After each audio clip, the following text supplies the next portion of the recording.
Public session. So I'd like to welcome Minister Richard Bruton and Minister of State Sean Canny and your officials to discuss the National Broadband Plan. So before we begin, I just remind members of the long-standing parliamentary practice to the effect that they should not comment on, criticise or make charges against a person outside the Houses or an official either by name or in such a way as to make him or her identifiable.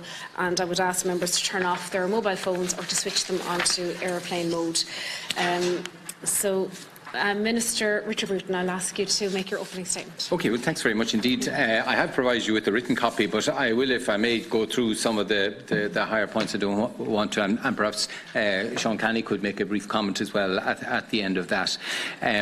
First of all, it's just to thank you for the opportunity to present this. I think we have sought to be extremely open on this contract because it is of such importance to the state, and we have provided a huge volume of information which I know your committee is anxious to discuss.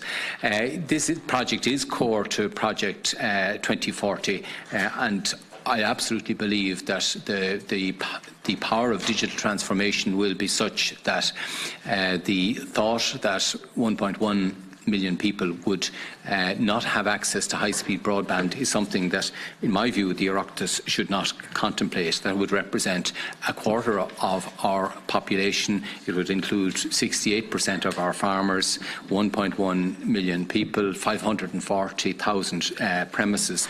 And the reason I say that is, I suppose, coming from my own experience, having been in the Jobs Ministry and more recently in the Education Ministry, I can just see the extent to which the digital transformation is altering the whole face of how business is done, how lives are led, how education is consumed, and in time how health will be delivered, how remote working will become far more prevalent than it now is. So I think the reason why we're doing this is absolutely central, I think, and no one would dispute that. I believe.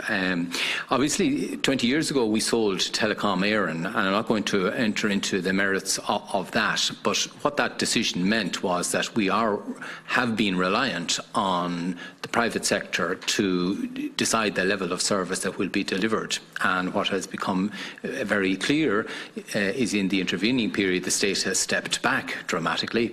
In the decade up to 1996, nearly $2 billion was spent by the state on a telecommunications infrastructure. In the 20 years since, just 400 million have been spent, and that was real money in 1980s terms.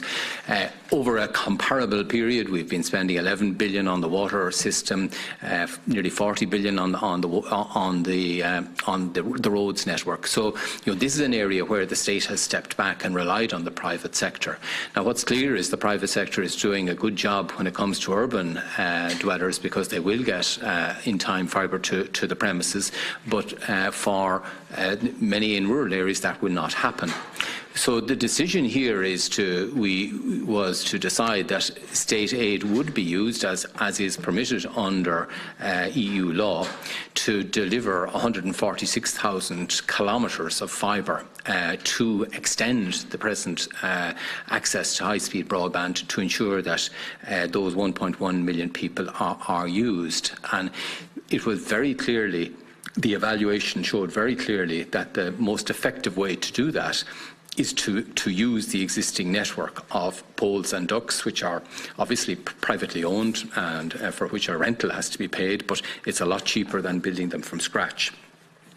The total cost of the project over the period is 5 billion to design, build and operate for 25 years. And the state has committed to a sum. The upper limit is 3 billion. 350 million of that is VAT. Of the remainder, 545 million if you include VAT, or 418 million if you exclude VAT, is a contingency, and that will be only drawn upon in very specific conditions, and they will have to be audited and proved by where they are due to be paid, and they are capped. So the private investor has a responsibility for the remaining 2.4 billion, and they have to cover that, obviously partly by their initial equity, partly by their working capital, and partly by the user fees that they generate, or the other new equity that they put in over the course of the project. The initial equity, as you know, this was confidential in the terms of the negotiations that were conducted, but in view of the very close interest of members of the Oireachtas in wanting to know what that is, I asked my officials to raise this with the investor, and the investor is happy to disclose those. And as you know, it is 175 million in initial equity and 45 million in working capital. I think it's important to bear in mind that the company takes the entire risk of building this out. It's only as it completes network that it will be paid by the state. So it has to fund this, and it carries the risk. So if there's risk, and many of those commentators have raised comments that the prospective take-up of this may be much lower than the investor thought, if that were to happen, they will be exposed entirely. The risk will be carried by the company. On the other hand, if they're more successful than was projected, the state will realise 60% of the additional profits realised.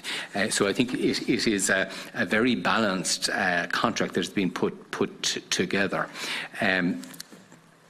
The other thing that needs to be said about the network is that this will be a fully regulated company. They will be required to deliver open access on a wholesale network. So every single retailer will be competing over that network. Their price, which they can charge to operators, is fixed. It's set in the case of a residential home at €30 per month per subscriber. So this is an entirely regulated business. So you can do the sums yourself as to the pace at which the build-up of revenue can happen. In the early years, the likelihood is that their revenue will be very small, maybe no more than 10 million by year 2. It will build, and the expectation is that by the end of the period it would be in the order of 150 million. So just to put that in context, that is a company operating in a controlled environment. Eircom today, not in 25 years hence, Eircom today would have a turnover of nearly 1.3 billion. So this is a very small company by comparison. Essentially, this company is taking on to roll out an infrastructure to reach the rest of those subscribers who would not be otherwise served. And I think the reason why the state has chosen this approach, and it was done after a very careful evaluation of not seeking to own it at the end, is that it is more cost effective if you don't start by trying to build the poles and the ducts and so on. If you seek to have that fibre erected on private infrastructure, which is the dominant format that is now delivering service, that is more cost effective. By not having it revert to the state by year 25, you create an incentive for the investor to continue to invest in, if you like, upgrading that infrastructure so that they can earn more revenue and get more people onto the network. And we see that already in that they're committing not only to deliver the 30 megabits per second, but from the outset to have 150 megabits per second, and by year 10 to have risen to 500 megabits per second. By contrast, if this came back to the state in year 25, the life of fibre is 25 to 30 years. You would be seeing an asset which would be, the incentive would be there to run it down to the point where the state was left with the significant upgrade having to be carried. So I think it's important to bear that in mind. We have evaluated all of the alternatives that I think opposition deputies and other commentators have put out there. So this hasn't been an investment that's been undertaken without a lot of due diligence and evaluation of what are the alternatives. And in every case, from the earliest point way back in 2015, when the 5 options then on the table were reduced to 2 models, again in 2018, 10 different options were evaluated when the price was clear as to how much this would cost. And again, more recently in 2019, a series of options were further evaluated. And these evaluations included many of the options that people have canvassed, such as setting up a new company from scratch, a bit like Irish Water, or using the ESB. And the difficulty with all of these is that they fail on being either more costly or more risky to the state, or fail to meet the ambition we set in the first place. And I think that's the difficulty. We've carefully looked at this to see are there alternatives, and the only alternative that you can deliver that reduces the cost of the state is by reducing the scale of those who will benefit from this, and that's something that the government has set its face against. In terms of the ESB, and I know there's been a lot of interest in whether the ESB should be one, the ESB entered the fray originally in this with in partnership with Vodafone through Cyro, but they were one of those who withdrew. So this tendering process obviously has to proceed to its completion. If this were rejected, you would then could not give state aid to the ESB to undertake this. You would have to have a fresh procurement process before an economic entity such as the ESB could be granted that. So I suppose the final thing just to say to you is very detailed thought has been put into the team that are here, and I would pay credit to the team for the huge amount of work that has gone into this, but very detailed thought has been put in as to how the state can be protected in the context of a very significant investment, 2.6 billion in a worst case scenario, albeit over a 25-year period. It's a very significant investment. So there are a suite of key performance indicators where if they fail at those performances, they will face penalties in the short term or even loss of the project. There are clawbacks in the event of being more profitable than expected, or being sold, or the terminal value being more valuable than was projected. There's checkpoint reviews where their progress on rolling out the model, or where there will be viability checks, and if they fail those, the state can take back the asset. There will be a standalone board. There will be very detailed reporting required, not just of the financials, but of the technical rollout, of the costs of various items, and we will be policing rigorously with a governance model every item where the state can save. There's 480 million in contingency money, and we will be riding shotgun through the team we put together, and that's part of what we will be doing in the coming months, is putting together that team to strengthen the resources we already have, to ride shotgun on that, on the rollout of that, to protect the state.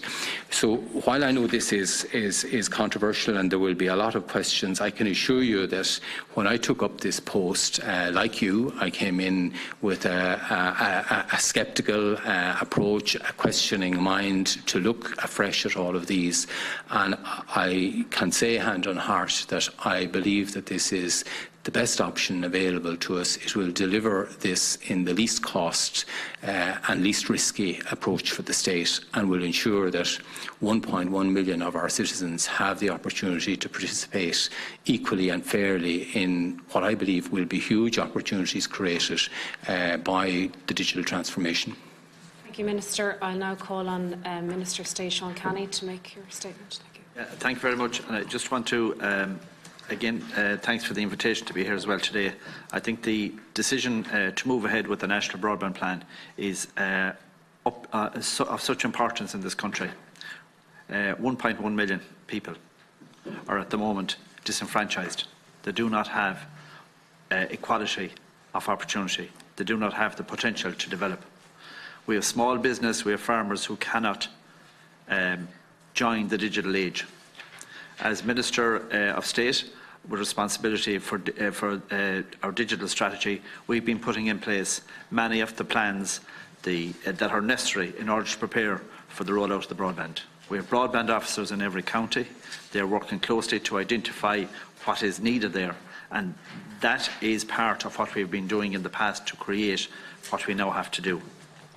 I think that when you think about the 760 national schools who don't have broadband, they're not getting education in the same way as other schools are. So we cannot continue to have this in this country. We need to get on with this. I would also say that at the end of the day, we need to create equality and equality of opportunity. And as Chairman of the Atlantic Economic Corridor Task Force, we are charged with providing economic development as a counterbalance to the overdevelopment on the East Coast. And the only way we can achieve that is make sure that we give every opportunity to everybody. I think it's very important. And there are people in Dublin who don't have broadband. And we also have to respect the fact that there's about 10,000 people in Dublin who don't have access to broadband. So it's right across the country. And if you look at the map that has been published as well, which shows the yellow area, 83% of the mass of the land mass of this country has to be covered by broadband. This is a huge project. It's a big challenge for us. But I think it's something that we need to do if we're to move forward and continue to be leading in the area of digitalisation of this country and show how we can do it, create the jobs and create the jobs of the future. This is what this is all about. Thank you, Minister. So I'll now bring in members who have indicated. So Deputy Timmy Dooley. Yeah, thanks very much. And just to thank the Minister for his presentation. Just a few questions, Minister. Up until today, you had indicated that there was some commercial impediment to release of financial data vis-à-vis what Granite and McCourt were prepared or were in a position to commit to. Could you just outline for us what that was or what advice you had in that regard? Next element of that, I suppose, following that particular train, about 1:45 today, or maybe closer to 1:50, the National Broadband Company issued a statement, really, I suppose, providing the information that you are now giving us and what the Taoiseach gave us on leaders' questions today. I just wondered how that came about. Were they mindful of what you might say here? Were they mindful of what the Taoiseach was going to say? So could you tell us if there's been any communication between your department and the National Broadband Company, if you have sought the issuing of this statement, if you've been communicating with them in that regard, because if you are, it would seem to me that you're seeking the assistance of this company to dig you out of the political hole that you dug for yourself last week by giving the status of preferred bidder to this company within 2 weeks of a local and a European election, something which undoubtedly, at a political level, some people felt would be of benefit to some of your candidates on the doorstep. Now, whilst that was within your bailiwick to do, I would be deeply concerned if you're now attempting to use this company, which you have preferred bidder status on, have created a certain liability of the state on, and that you're now using that company to dig you out of the political hole that you have fallen into. So I'd be really interested to hear where you go from there. Prior to your coming here, Minister, in private session, I've sought the support of the committee to begin an investigation into the National Broadband Plan and all the aspects of it that still remain outstanding. The committee will meet hopefully later this week to address that proposal. So I don't know what our committee will decide, but from our perspective, we will be pushing very strongly that this committee would put together some terms of reference towards trying to get to the bottom of what has gone on here for a protracted period of time. And that's not just being political, Minister, because I think we have to be mindful of the advices that you have received, all of the advices that you and your department has received, and in particular the information that has been put forward by the Department of Public Expenditure.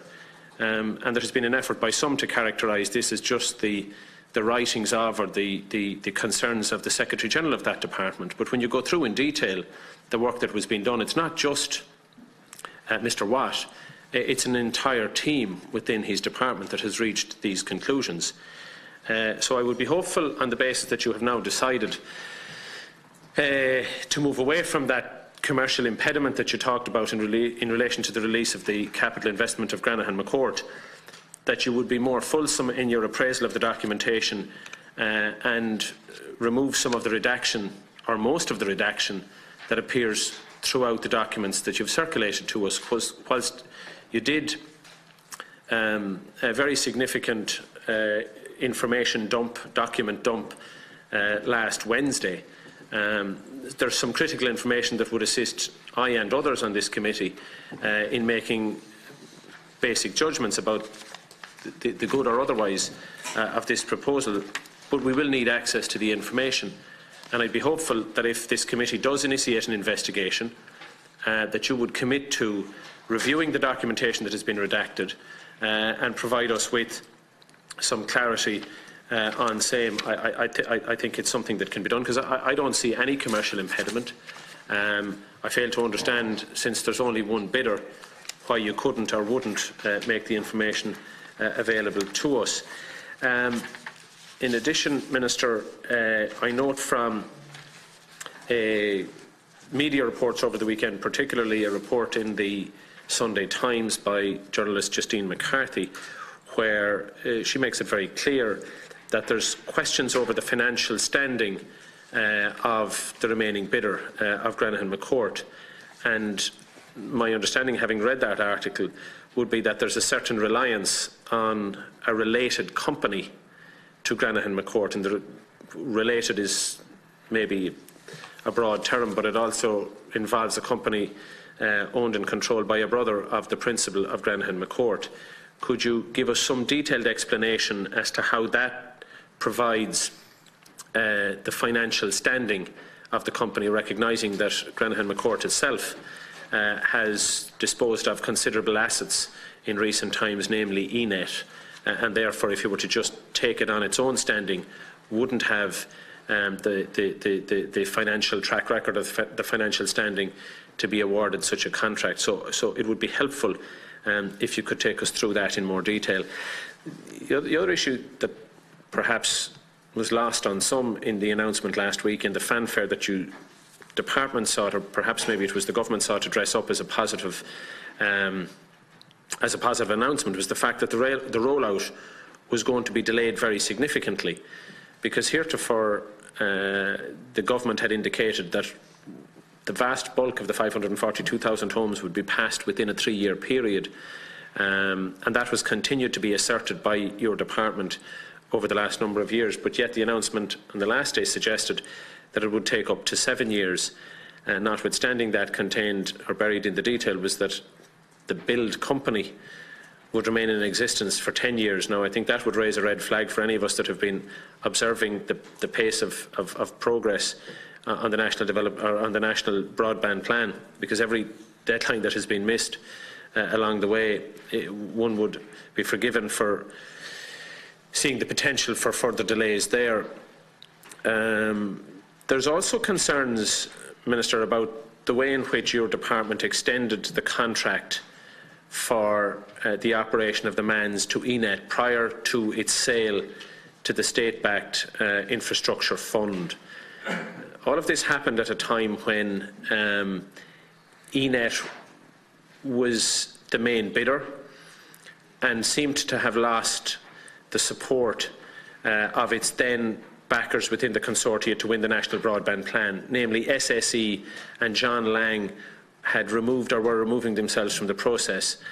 And yet ENET succeeds in extending contracts with the state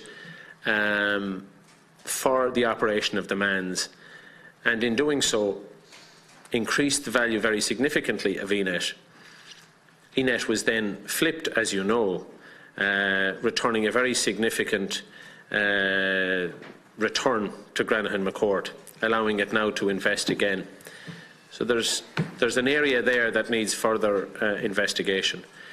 I think there's also questions in relation to the Peter Smith report that was prepared previously, because at that stage, when Mr. Smith reviewed the meeting that took place in New York between the then Minister and David McCourt, Frank McCourt, the principal of another company that I talked about that's now being used as bolstering the financial position of Granahan McCourt, was at that meeting.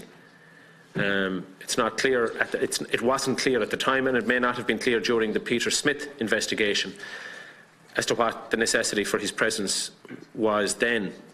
It's now clear, or more clear, why he may have been there. And do you believe that there's a necessity, or would you consider having Peter Smith review his report in light of what we now know? I think maybe that's enough for the moment, Minister. Thank you, Deputy. I know, Minister, there's a lot of questions there, so in whatever order you wish. Or... I'll go through them. Well, first of all, you know, the Deputy is suggesting that this isn't a positive announcement. I know that every Deputy in the House was asking of me when would this happen, that there was a huge appetite for this. I believe this is a positive announcement. I think it is really important that we do set about ensuring that there isn't a digital divide, as is described, between people who live in rural Ireland and people who live in other parts of the area. You ask about the rollout. I think we are being realistic, having done the very detailed due diligence that has this process has involved, looking at every element of how this will be rolled out, how the fibre will be rolled out, how the poles will be made available, the ducts will be made available. And this is a realistic estimate that we believe we can deliver and that the contractor has committed to. And if he fails to deliver that, there will be hefty penalty clauses set out that at both the 30%, the 60% and the 100% delivery point, there are stringent penalties that would have to be paid. So this is not only a realistic estimation, this is backed up in a very detailed contract. In terms of the contract extension to the MANs, I'm not briefed here today on that, but we have provided material, I think, to one of the other Oireachtas committees, and that was independently evaluated. That decision was done independently and was awarded, and I'll provide the committee with that information. I don't believe there are questions in relation to the report done by Peter Smith, because at that stage, as you know, he found that the former minister was not privy to any sensitive information which would have been of benefit to Granahan McCourt, that he didn't take any decisions within the process that could have benefited Granahan McCourt, that he wasn't in a position to influence changes in tender documents, and that he wasn't in a position to influence the evaluation of the submissions.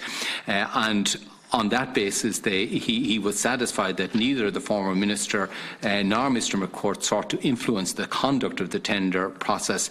And he went on to say that because Minister Naughton at that point stepped down, he also removed the perception that there was anything amiss. So I don't believe that there is an issue there.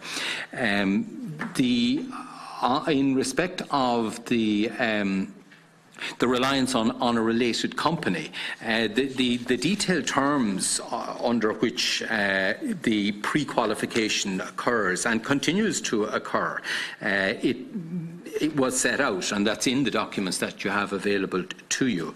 And in assessing the capacity and experience of the bidder, including minimum threshold requirements, Granahan McCourt relied on the resources of Tetrad Corporation and McCourt Global LLC. This then meant that it was Tetrad and McCourt Global that were assessed from a turnover and financial capacity perspective.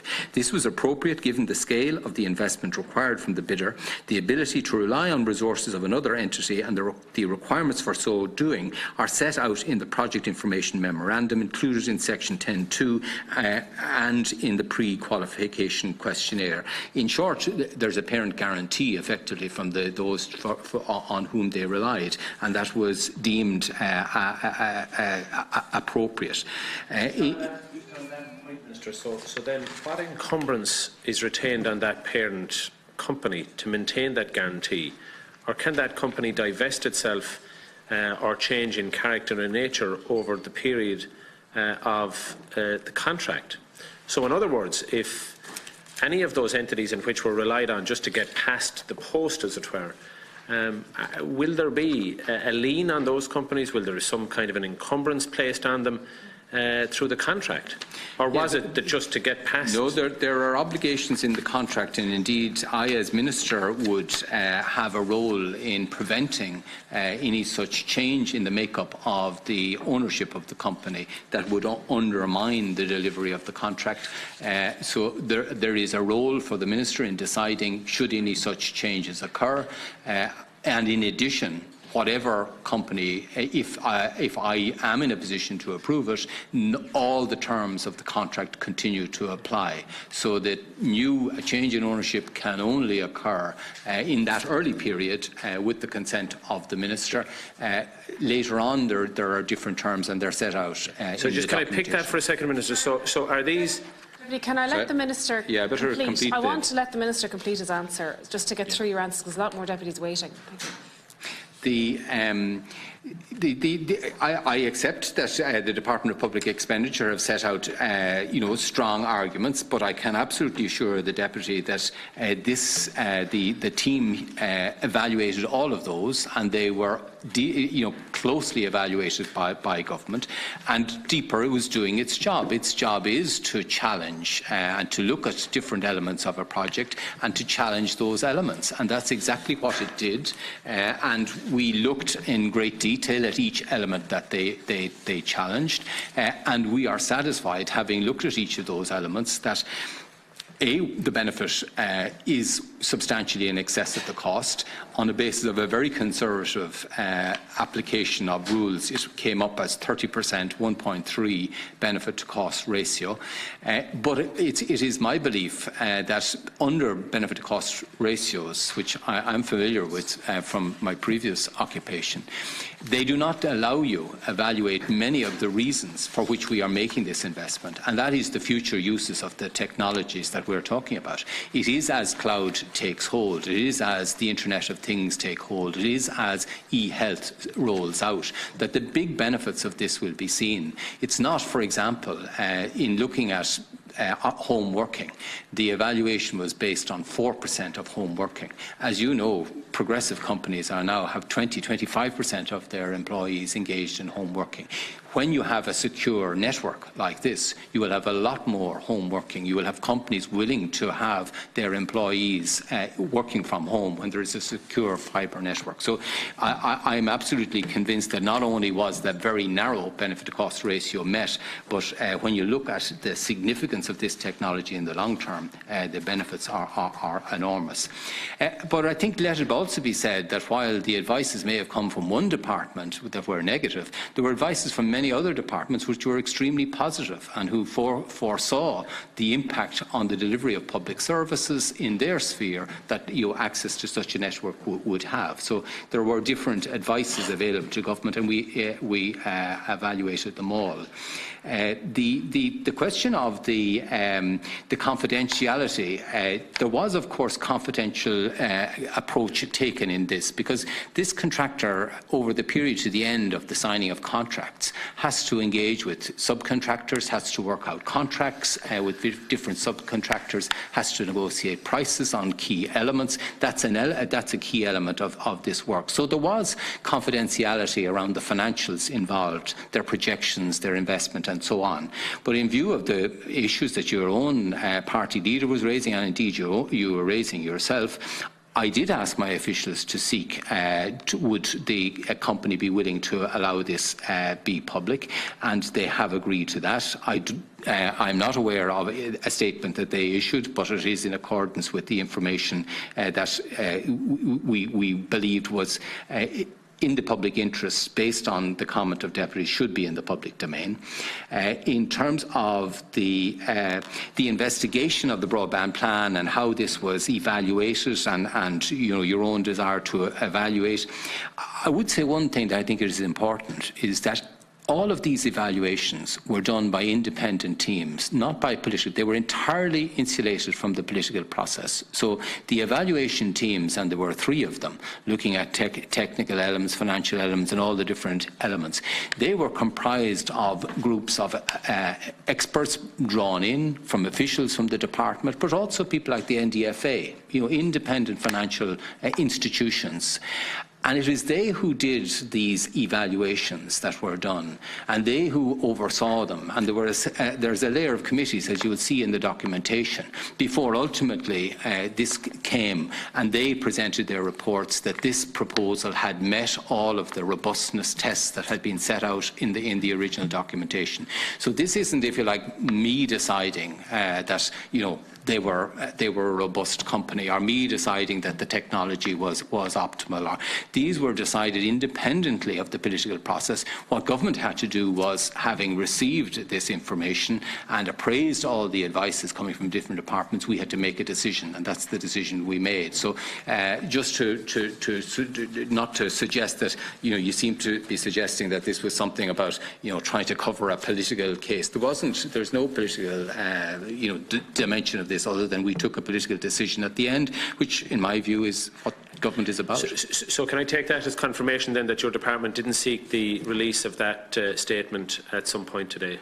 We didn't seek the release of any statement, but we sought agreement that we could make public the investment, the initial investment in the working capital. So this company was just minded to do so at 1:45 today in advance of the Taoiseach? We sought agreement. It's their business what they do, but we sought that. And naturally, I'm not surprised that they would issue their own statement if they knew that we had sought. Prepare then to publish a log of the communications that have taken place in the last couple of days between your department and the company?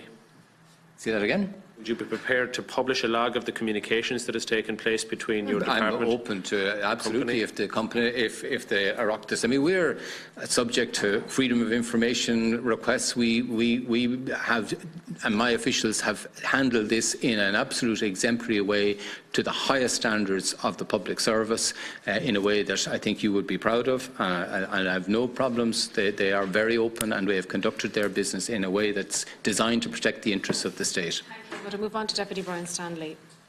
Thanks, Oireachtas. I just welcome the opportunity as well to have the ministers and their officials here today. I think the revelation today, Minister, that the equity investment from Granaghan and McCord is a mere 175 million, and working capital, as things move along and revenue is brought in, of 45, certainly will raise eyebrows, not just in here but among the public. The contract synopsis set out, and I want to deal with this issue about when the company can divest itself or when they can flip this infrastructure. And the contract says that there's restrictions on the change of ownership that apply to the date of the agreement up to 12 months after the completion date of deployment. But the government of course expected this to be completed within 7 years, according to page 18 of the NDP document. That effectively means that McCord can sell this after 2028. And the same contract synopsis also says that it goes on to say that the Minister cannot unreasonably stop the sale before completion. But here you have a contest on probably one of the most important aspects of this contract. And I would just ask the Minister, for what reasons, does he think that he or his successor could stop the sale? And while, officials may pass a note to you, or you may say yourself in reply, sure, the state can have the opportunity to buy it back. But will the state be in a position to do it? And in other words, the taxpayer, and is the taxpayer then going to be asked to buy back a company that they actually built, and to buy back a network that they actually built up? So you might just address that. The figure mentioned on Clare Radio, of course, is circa 200 million, and we know now just shy of 200 million was Minister Creed's answer. We know now that's 175 million in equity. The Secretary General of the the Department of Public Expenditure, he raised concerns about the deal being front-loaded by the taxpayer. He raised questions that in year 4 and 6, that while there are breaks for the state to review it, but unfortunately by that point, there's 1.2 billion gone in and almost 2 billion, 1.95, 1.96 gone in by year 6. So the taxpayer has done the heavy lifting. They have handed out the cash. By 2026, the taxpayer would have 2.2 billion, while the company would effectively would be in a position to have its money back, and we know now how small the investment is, how meagre it is, by 2028, and effectively be able to get into the game of trying to flip this company. And we see how often Air has been flipped after the disastrous sell-off in 1999 by the government of the day then. So what can the government do to stop that? I want to raise the issue of the contingency report shared with the Departments of Taoiseach and the Department of Public Expenditure, where it acknowledged that alternative options have not, quote, and directly quote, have not undergone a project appraisal or any cost-benefit analysis. Now, I find that amazing, and you'll notice that since you came into office, I've questioned you many times on this in the Chamber and your predecessor. And it's the one big concern that we've had, that Sinn Féin have had about this from the start. We've had many concerns, but this is one big one that we've had. The fact that the tendering process was dodgy, the fact that the tendering process was shaky would be an understatement. The fact that we were left in a situation where we had one bidder, and anybody, and I told the Minister this over 2 years ago, you know, if you have one bidder for anything, the one bidder holds all the cards. Anybody who's ever been to a fair, mart or auction will know that. Anybody who's ever bargained at a street stall will know that. The facts is that, never mind a huge government contract, in your own words, the biggest contract ever undertaken by the state. And what I fail to see, and you might just address this directly, if the teams of civil servants were working on this, not just us, not just Sinn Féin or somebody else saying this, or myself saying this as Sinn Féin representative, but if the people who you charge and the taxpayer pay good money to consult with experts and to be the experts and to come to the best decisions and to come up with the best advice, if they acknowledge that alternative options have not undergone a project appraisal or a cost-benefit analysis, can you please tell me why that hasn't happened? And particularly now that we're in a situation, and I believe that you would have known this ballpark figure. You know, anybody who's ever done any kind of a negotiation would know that several months ago, back into last year, the contribution, the input, the financial input from the one investor, McCord, would have been, that ballpark figure would be there or thereabouts known by officials and people involved with the tender. You know, so why, given all of those facts, the fact that we had only one bidder left in with no competition at all in the process, the fact that the input, the financial input and the financial investment from that one remaining bidder is so small, and given the fact that there's issues now being raised, and we have had concerns this around the capacity of the one remaining bidder to deliver the project. And I don't mind telling you this, I met ENET back before this tender process was started, and ENET at that time and the principal people in ENET expressed to me on more than one occasion, and to my parliamentary assistant, that their preferred option at that point was that the state would own the network. And we deducted from that, and when it's probed with them, even though they would never have actually explicitly said it, that that company did not have the financial firepower to deliver this on their own. In terms of, and I don't mean, you know, obviously with the state investment, but they had huge concerns about their capacity, financial capacity, but also their capacity to roll it out. And their preferred option was for the main arteries of this network to be owned by the state. And would you just address that for me? The last question I have is in relation to the suggestions now that the contingency fund of 500 million, which is 3 times the equity being put in by McCourt. Imagine that. Imagine that the contingency fund, the taxpayers' contingency fund, not the total input, just the contingency fund of 500 million, is now roughly 3 times the equity being invested by McCourt in this. But there's suggestions now that that will be eaten up in compensation. And anybody who has watched public contracts, and I'll just refer you back to the Children's Hospital, where you leave anything open-ended, the private contractors involved with it will keep coming back to you.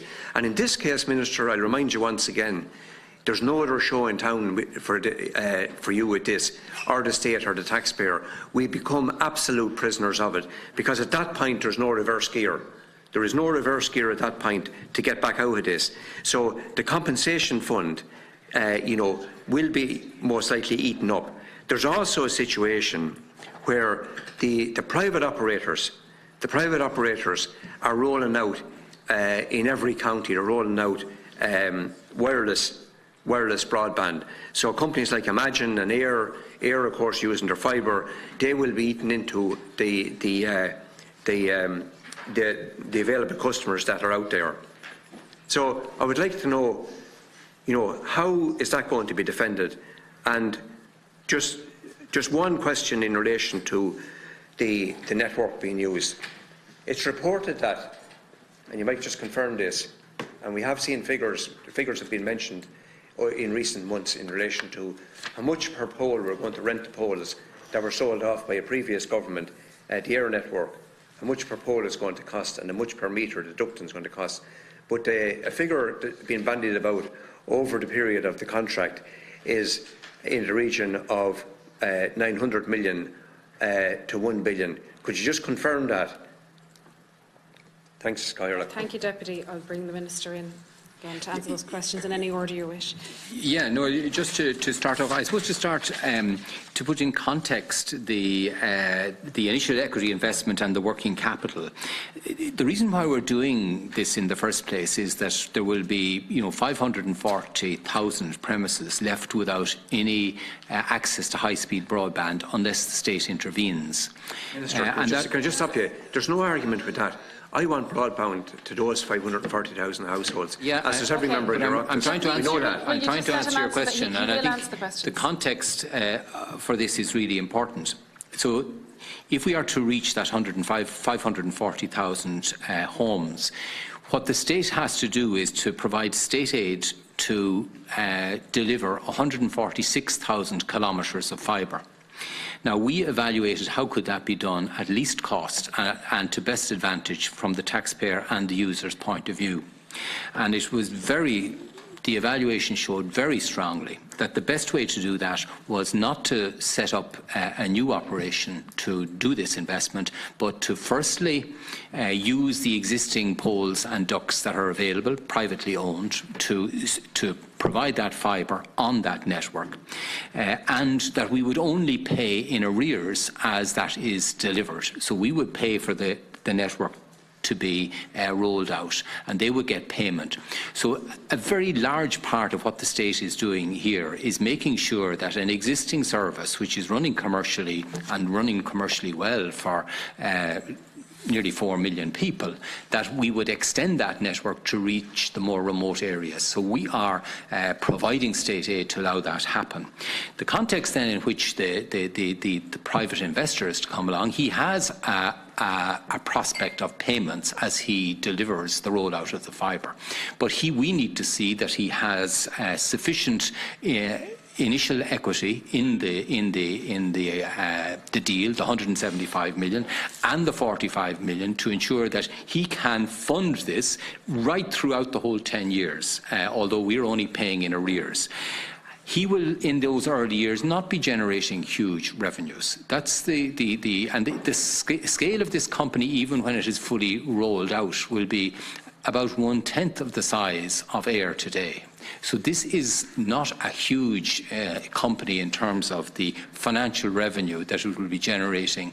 It will be generating that revenue from a price-controlled network with open access. So he's getting his payment, the €30 per month, for those who sign up. That's the home rate.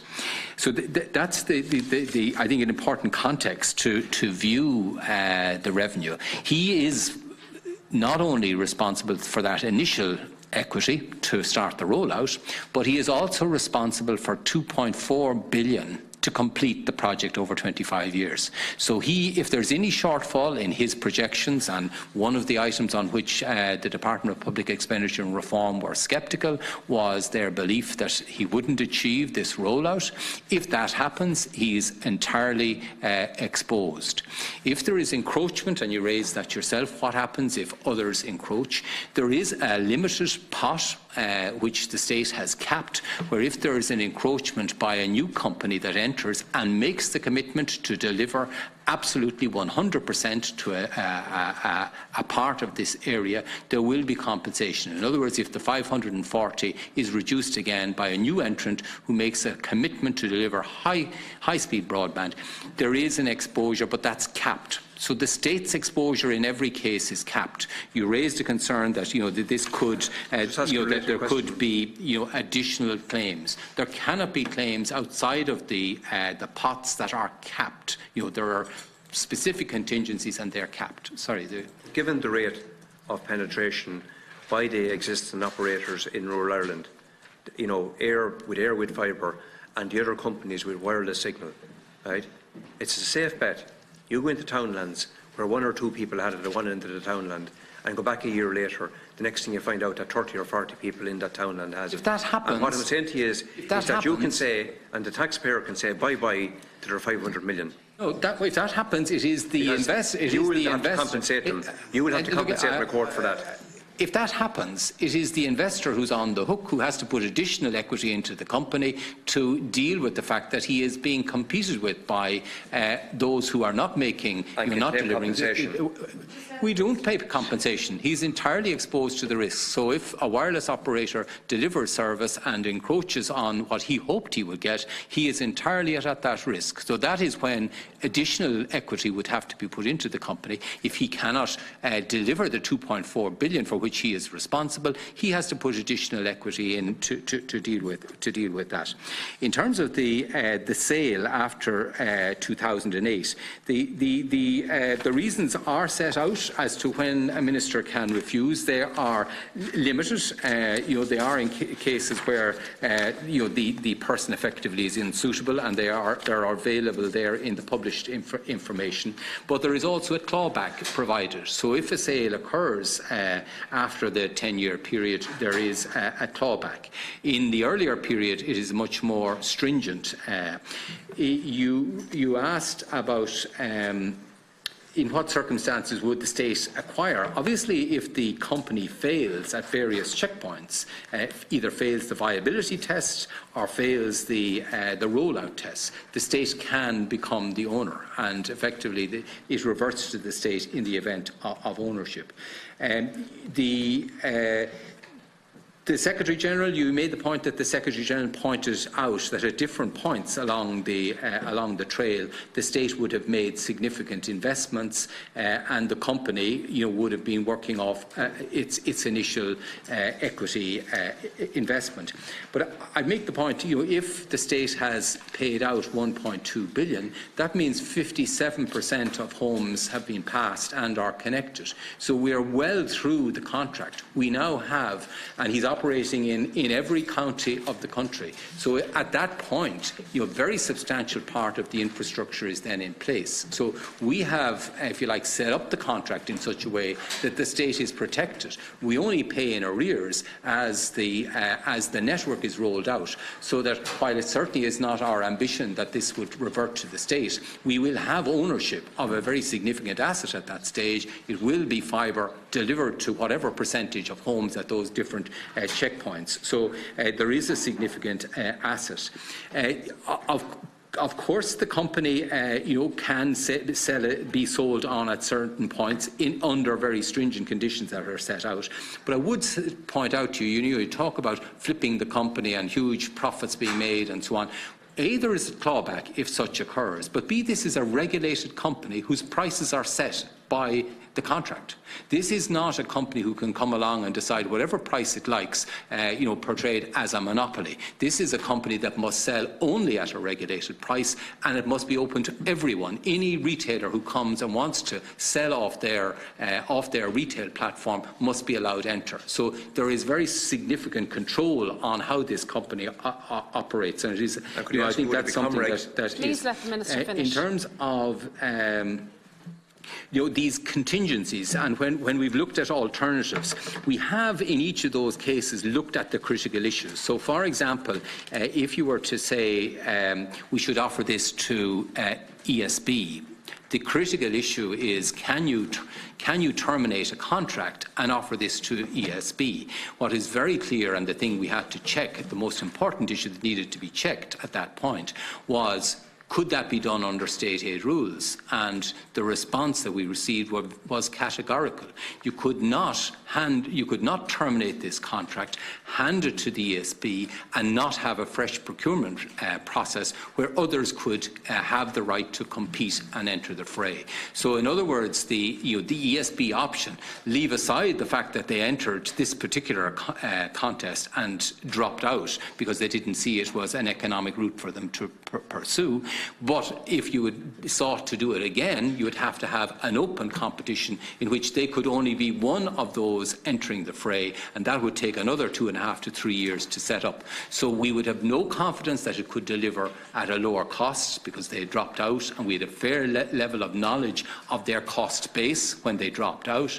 But also we would have to delay the project for 3 years while we re-tendered the project. Where we looked at other technologies, we did bring in the sort of technology evaluation. So what was done with these alternatives was we looked at what was the critical difference that this might bring to the party, if you like, these alternatives, and looked in depth at those elements to assure ourselves that there wasn't another option out there that ought to be pursued. And in the case of the wireless options, which for example was one of the options that were examined, we did the robust analysis of how wireless would operate, and we found, and you can see it's in the documentation, both Comreg and Mason Analyst, they showed that technology ultimately could not achieve the 100% without a massive investment in new masts in locations that would ultimately prove more expensive in the long term, but wouldn't deliver the level of service. Fibre gives you a dedicated service to your premises. By contrast, a wireless solution gives you a level of service that is shared with other users and can be diluted as other users come on board. So we did do it, in terms of your concern that the alternatives weren't properly looked at, we did look at the issue. On your question about one bidder creating a problem, absolutely, we recognise that one bidder does create a problem. Now, let it be said firstly that at the point where at that point, there had already been two comparable bids. So Ayr made a bid which was comparable with the Granahan McCourt bid at the time before they pulled out. So we had access to the cost base of two of those who submitted their application. So it wasn't that Granahan McCourt was massively more expensive than the comparative bid. That was not the case. I can assure you they were comparable, and I'm not going to go into details of what exactly they were. But just let me finish But of course, when there was only one bidder remained, we recognised that there had to be much more robust due diligence than if there was a number of bidders. So we went into the level of investigation of the amount of fibre, the price of fibre, the terrain, the way this would be done, the expected labour costs, the expected material costs, the pace at which ducts and poles would be made available. all of that was investigated in huge detail to make sure that this was robust, and that so that when we evaluated the cost and made a judgment that from the state's point of view this represented value for money, it was based on looking at benchmarks of all the critical factors or features of the bid, and that was done. In terms of the capacity of this tender, I mean, the truth is that the group involved have rolled out 40 billions worth in telecommunication investment. So they are seasoned investors. Those who will be heading it up have had senior level positions in both Irish or non-Irish international telecommunications. And in terms of who will they be using to roll out the fibre, they will be using the very same contractors that are being used by AIR or CSIRO or by any of the other players. So, they passed the evaluation tests that were independently done, not done by me, because they could show that they had the capacity to do it. The issue you raise about the contingency fund, this will only be released in specific audited events. So if certain events occur, there will be release. So, for example, if the price of fibre is significantly more than the projected scale, the state could be exposed for some part of that risk, but it is entirely capped. But there's a lot of the other risks for which the company is entirely carrying the risk, for example, on revenue. So what we have done is we have used a contingency fund to identify certain risks where we are willing to share the risk, but we are going to put in place a very vigorous governance system to ensure that that is not called upon except where those events have actually occurred. So I think those are the questions. On the cost-benefit analysis, you didn't address that. It wasn't done on the alternatives. Well, the cost-benefit... And the officials raised this. They raised that question around that. And just in relation to the regulated price, what you seem to be referring to there is that Comreg would be the regulator. But Comreg is already, in terms of being overstretched, in terms of being effective, there's huge questions around that and their workload. Very briefly, I have Senator McDowell who's waiting to go into the Shannon, and I've promised him to bring him in before he goes. Yeah, the price of rental, which you're right, is close to $1 billion is the cost of the price of rental, but that is fully regulated by Comreg, and it's done on a cost plus basis. They look at the costs and they're entirely independent in making that decision. Currently it's €20 per pole per annum and €10 per pole per annum if that pole is shared. And that comes up for review regularly by Comreg, so that's an issue that they regularly review.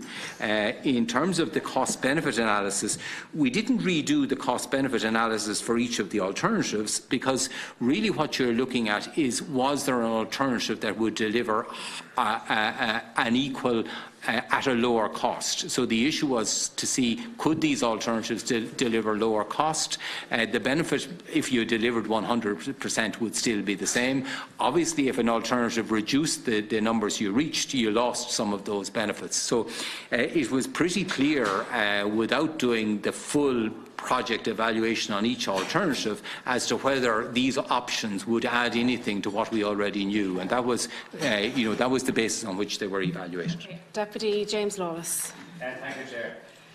Minister, I have a couple of questions or more observations to put to you, questions as well. But the first one, I'll just make an observation on leaders' questions today in the Dáil Chamber about an hour or two ago. I thought it was interesting that Taoiseach sought to reach across the floor and seek support from the opposition and indeed the wider Dáil for the plan. I just thought it was ironic given the, I suppose, lack of interest that Taoiseach had in Dáil support or Dáil majorities or anything else a year ago when my party introduced a motion to review the National Broadband Plan, which was passed by majority votes in the Dáil.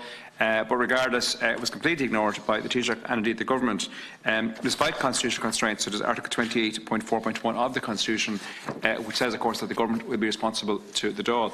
But that has been flagrantly, I suppose, violated many, many times in the current Dáil. So I suppose plus a change.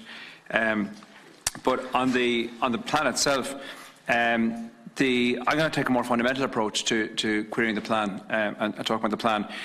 And if we go back to basics, the fundamentals of the National Broadband Plan, the basic premise behind it is, if I understand it correctly, and I think I do, is that there are many areas, primarily but not exclusively in rural Ireland, which are simply unviable to the private sector. So broadband will not be delivered through the private sector because it's too difficult to do so and it's commercially unviable. And therefore, as a state or as a government or maybe as an Oireachtas, we're making a decision to subsidise somebody to go in and do it. So it can't be done for profit. We're going to pay someone to go in and do it as a state subsidy. It's a state subsidy for the public good, and that's fine. And we do that in lots of different areas, like public transport and healthcare and everything else, and it's certainly a good idea. But if we flip around and say, well, why in this case do we need to do subsidy? And why are these areas impenetrable in the first place? So why is it that these are commercially unviable? Why is it that the private sector is actually delivering to some areas but not to other areas? I suppose that's where I would actually start. So I'd actually put the question on its head. And we've already seen once in the lifetime of the current plan where we had 340,000 houses, or was it 300,000 houses, which were considered unviable 2 years ago, are suddenly viable. And I suppose to an extent I'm living proof, because I live in a house which now enjoys 300 megabits per second fibre broadband, which 2 years ago was amber, and then became light blue, and then became commercial, and hey presto, I have it, and I'm paying for the privilege, and happy to do so. So when I was a councillor, long before I was in this chamber, I was trying to get rural broadband rolled out of County Kildare, and it's a nationwide example, so it's a local example, but it carries across the country. And I met the broadband providers, and I asked them this question. I said, well, why is it that areas of my constituency, rural areas and other areas, are not being served by your services? What is the problem? Why can't you get in? Why don't you roll it out? People are there more than willing to go and pay for the service, even pay a little premium if they had to. And I got a number of interesting answers. Lack of planning consistency, different planning frameworks, of course, different local area plans, of course, different county development plans, lack of economies of scale. Some of that was arising from the fact that there were inconsistencies in planning overhead, regulatory overheads, legacy frameworks, the lack of availability in many cases of access to state sites, things like Quilter, OPW, other state sites, the fact that, for instance, the TII, formerly the NTA, it actually emerged that it was cheaper if you wanted to dig up a road. And of course, the great bane of many people's lives is when the road is dug up again and again and again. And I said, why do you go in and dig up the road again and lay a new ducting, and lay a new cable when you're going to do, any utility actually, but a fibre in this case? And they said, actually, based upon the rates that DPER mandates TI to charge, it's actually cheaper to dig up the road yourself than it is to actually lease it from the TII. So all kinds of anomalies came out of these discussions. Very, very useful in terms of me understanding the process of why the private sector wasn't delivering to these areas. And of course, many of these issues were also mirrored in the task forces, the many task forces. We know we've had at least a decade of promises on broadband, all to date of which have been missed and abandoned and moved on or rescheduled. But we've also had, I think, at least 3 different task forces reporting in, again, summarising the issues, consolidating the issues and saying why is the private sector not able or not willing or not viable to get into these areas. So we have the proof in the pudding, we have it in many task forces, and we have it from the horse's mouth, as it were, from the broadband providers. So I suppose the position is this, and actually the Sunday Business Post quite usefully wrote about this at the weekend, and we've heard already the likes of Imagine going into 5G, the likes of AIR going into the 300,000 houses. And I appreciate this debate about the technology and that fibre, and I agree fibre is, of course, the best from laws of physics. But we can deliver fibre, we can deliver mass, we can deliver 5G, we can deliver multiple technologies, including fibre, faster, easier, if we enable the private sector to get in there by reforming how we do our planning, and by reforming the frameworks around it, and by reforming how they operate. We won't get to 540,000 houses. It's very unlikely we might eventually, but it's very unlikely we would. But could we get to 500,000? Could we get to 450? Could we get to 430?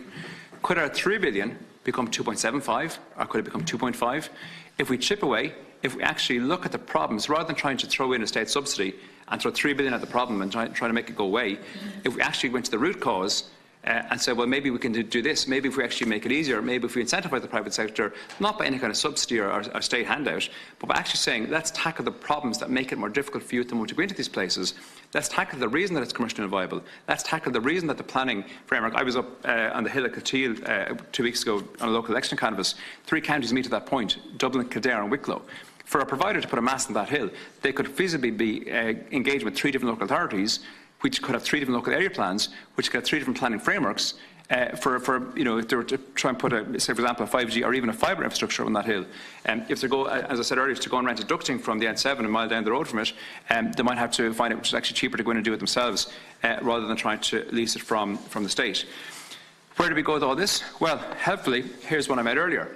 here is legislation I published in 2017, almost 2 years ago from this date, which actually enables all of these things, takes these issues, takes these anomalies, includes such provisions as a new planning permission for a new build to have ducting from the current edge of the house back to the road.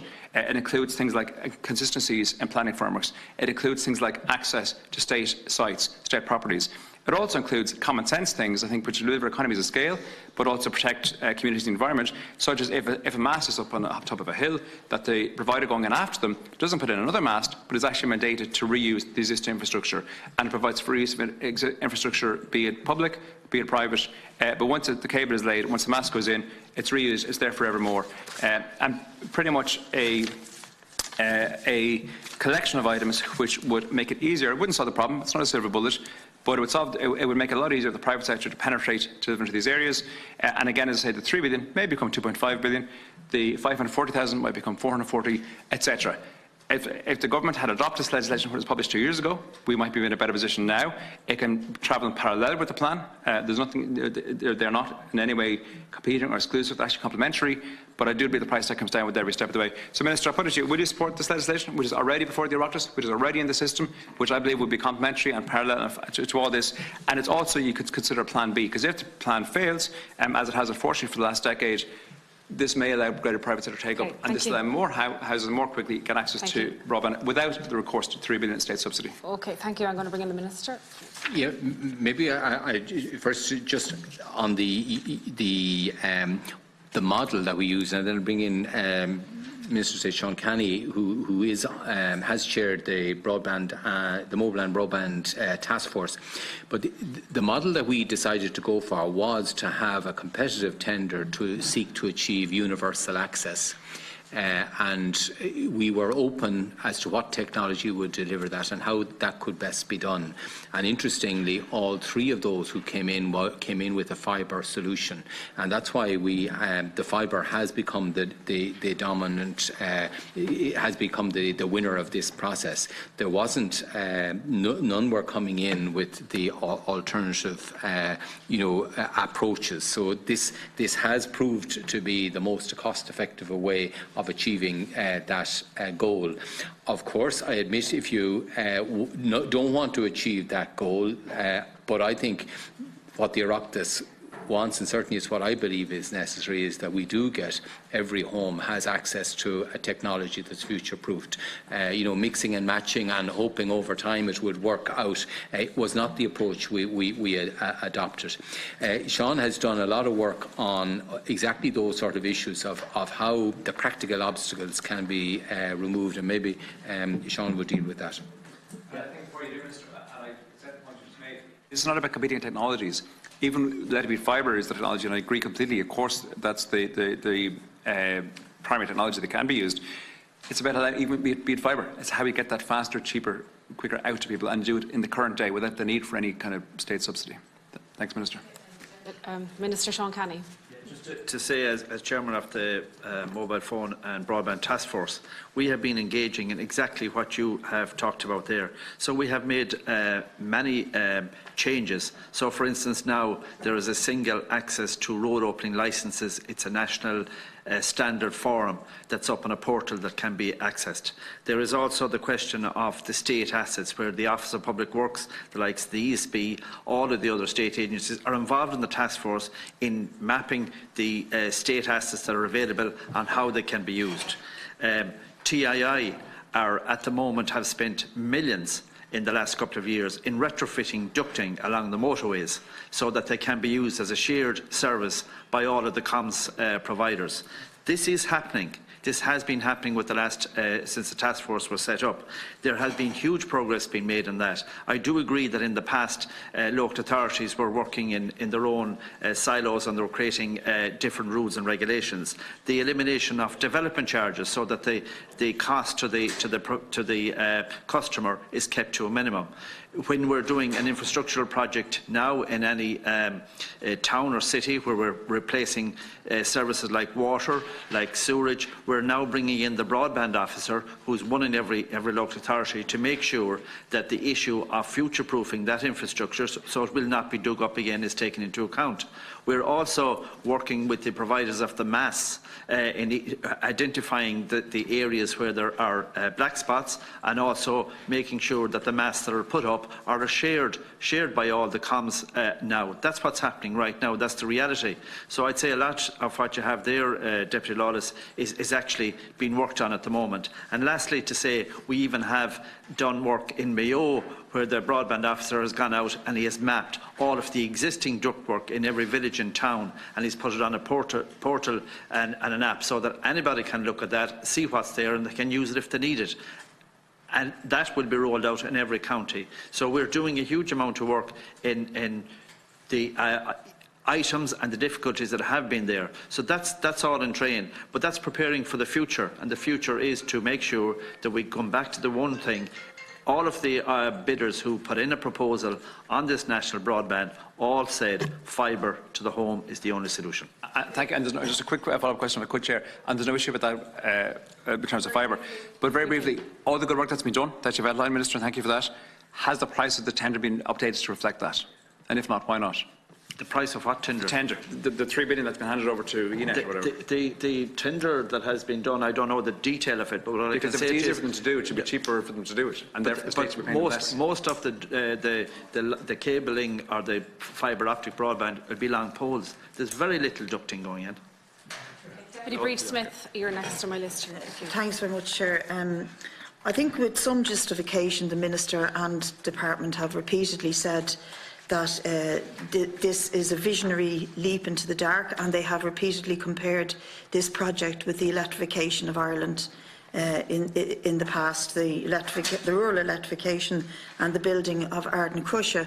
With some justification, they're comparing it in its importance, because, as we know, this will deliver fibre broadband to 56,000 farms, 44,000 businesses, 670 private primary schools, and probably a lot of private houses.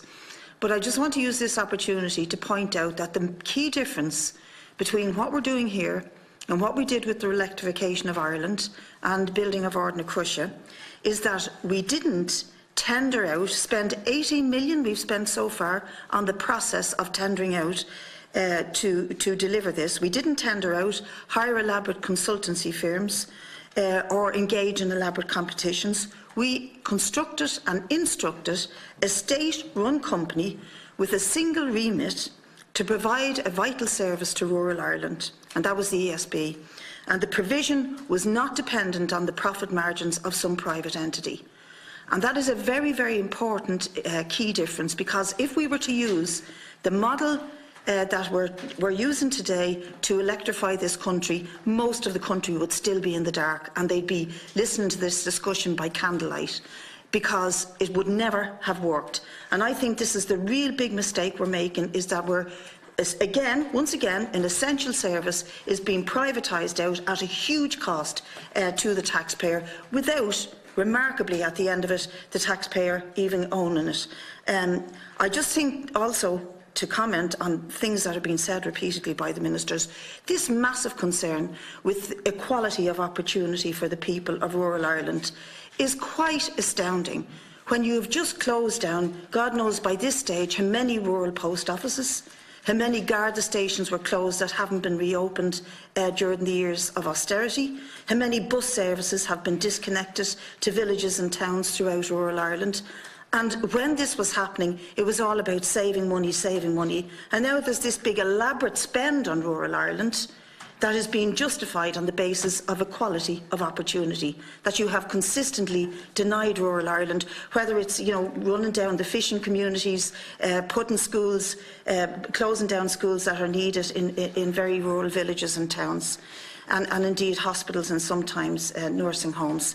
The idea that this is efficiency is absolutely disgraceful, and for a party like Fine Gael, who's known for its prudency in dealing with the public funds, your reputation from here on in will be utterly changed.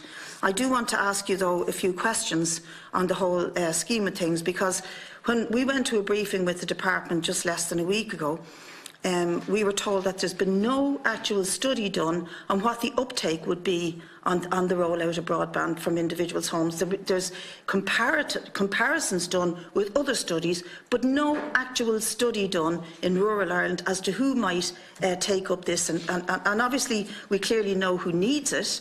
The 56,000 farms, the 44,000 businesses, etc., etc. But do we know how many would uptake it, because we haven't done an actual study? We've broadband officers in every county, we've just been told, but the level of uptake is still not clear. In fact, as Robert Watt pointed out, 20,000 at least of those homes are holiday homes and probably will not uptake the expense of having broadband brought to them. But I want to ask a couple of key questions. First of all, why you didn't take a clear study on where the uptake might come from. And second of all, a couple of legal questions. Minister, I'm sure you're aware of the legal action against ENET by Cube, against Granahan McCourt by Cube Infrastructure over the deal on the sale of the Irish Infrastructure Fund, the sale for a stake in ENET. Do you think that this might at some point, or have you been advised that this might at some point compromise this tender? And does it in any way, does it have any ramifications for what you're about to do? And the second is also on a legal question. The investigation into SiteServe is not due to be complete until March 2020, and yet we now see the company which has taken over from SiteServe, Actavo, as a key component of this consortium. Have you or any of your officials considered any implications of that SiteServe inquiry into the role of Actavo in this particular consortium and the bids that you're about to or maybe not sign off on? And would you also see a problem in that the consortium that now makes up the only remaining bidder is very, very different to what it looked like at the beginning of the process? Yeah, I think that's all the questions I want to ask you for now. If there's one other I think of, Chair, if you might let me be a short question, I'll come back at it towards the end. Okay. Minister. Well, first of all, I'd like to acknowledge that Deputy Smith does recognise that this is a really important issue for the future of the country. I mean, as I said earlier, I've worked in a number of departments and I've just seen how this is transforming and will continue to accelerate, and it is really important. I suppose the difference now than back when rural electrification was considered was at this point we have privatised for good or ill. 20 years ago we sold off Telecom Éireann, so we sold off the core of the network. So we're in a position not of owning a network and extending it, we're in a position of seeking to provide state aid to tack onto an existing network 146,000 kilometres of cable, of fibre, and that does make a difference. I suppose the other difference is, and just to recognise that procurement law is very different now than then, and you do have to, if you're providing state aid, you do now have to make sure that that state aid can't be just granted to a company who is a commercial operator. It has to be an open procurement process, so there is different. I'd like to assure you that the spending by the state to date is 25 million, not 80 million, and we believe that it's important to have a robust evaluation of this because it is of such importance. I'd like to say, contrary to what you're saying, that I see huge revival in rural Ireland. I mean, I've been around the country doing a lot of projects, and I see a great new revival, and partly Michael Ring's department with the funds that he's making available, the bottom-up development that's occurring, the regional enterprise strategies that are being rolled out, the town renewal initiatives. I see a very strong revival of rural Ireland, and I believe that providing a future-proof broadband will be providing the superhighway of the future to guarantee that regions, remote regions, will not be hollowed out by technology, but will fully participate in technology. And I think this is really crucial to the success of rural Ireland, because it will allow remote working, it will allow remote access to really important public services. So, I think I see a different view, and I see this as a really important future-proofed investment for the work. In terms of the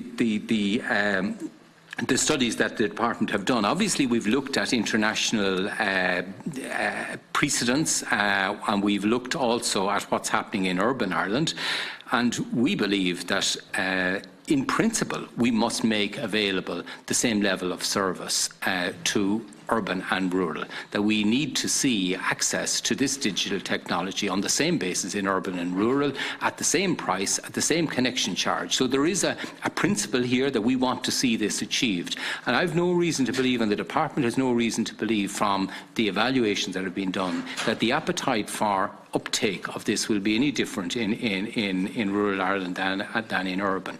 Where networks are available online and people can get high quality broadband, the take-up is 65% at the moment, and we believe that is prevalent.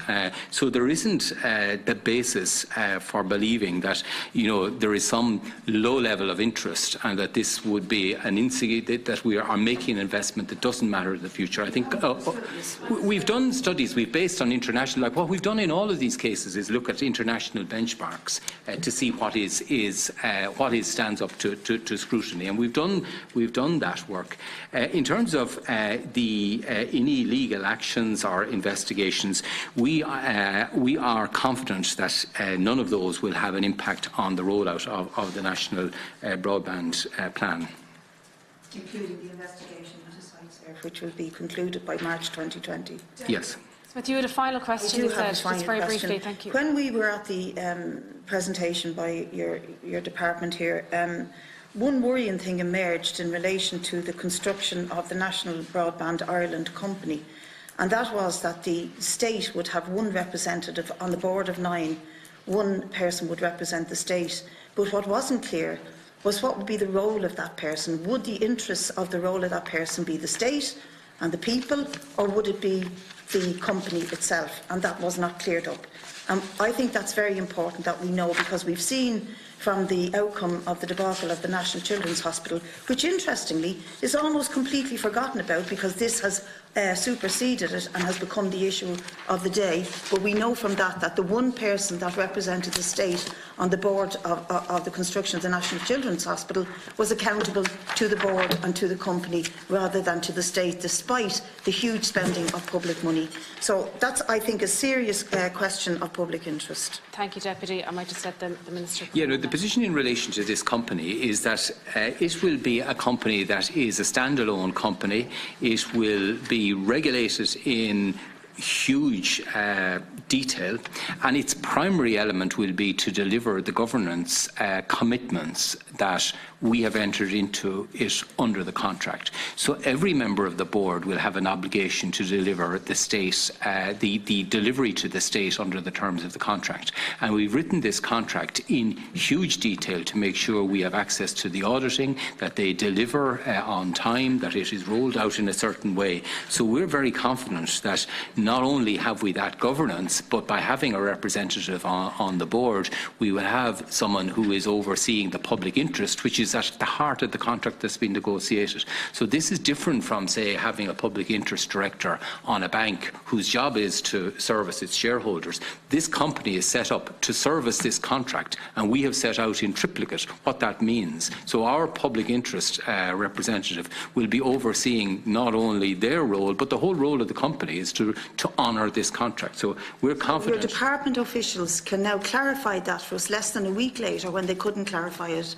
What I'm saying is that the contract binds this company in every respect, and it has detailed reporting obligations, audit requirements, delivery requirements, and the representative on the board will be making sure that those important governance commitments that apply to all board members and apply to the company are delivered. So, of course, this person is going to be at the core from a public interest directive to make sure that the company honours all those obligations, but those are obligations of this company. It's a different situation from a bank who has obligations to, you know, a whole lot of different... I think there is an ambiguity, Minister, and I think because that ambiguity exists, you should be obliged to publish the contract, because this is serious public expenditure, and that contract should be published in full so we can... The contract will be published in full when it is finalised, but what's clear is we've already published all of the synopsis of the contract, all of the details of the various items that have to be overseen, the audit requirements in respect of when a contingency sum could be called upon. You know, the detail of this contract is immense in terms of the specified obligations of the company.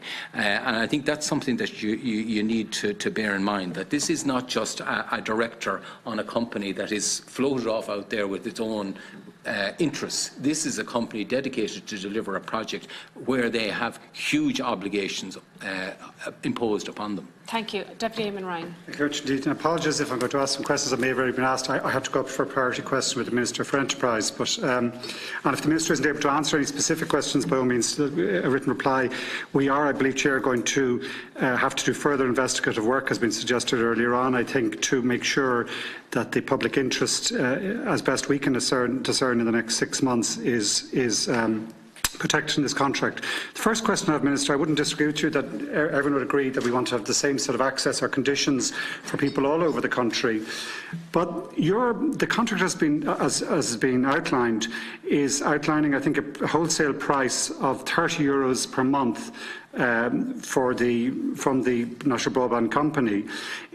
On the 19th of November this year, Comreg issued its regulation with regarding the wholesale access price for broadband for fibre to the cabinet to primarily Air as the monopoly current provider, and they set it as a price of €19.54 per house as wholesale access price. That's the one applying. It applied from the 1st of March this year. So that's the current price for wholesale access for broadband. And we're being asked to agree a contract where it's €10 more expensive at least. Is that €30 per month, is that expected to be index linked? Who will regulate any increases in that? Is it Comreg's role to assess that price? And what role did Comreg play in the assessment of whether that is an appropriate price for this contract? And I suppose it's particularly strange that there's such a gap in the prices, given that the state is going to be put over €2 billion into this product.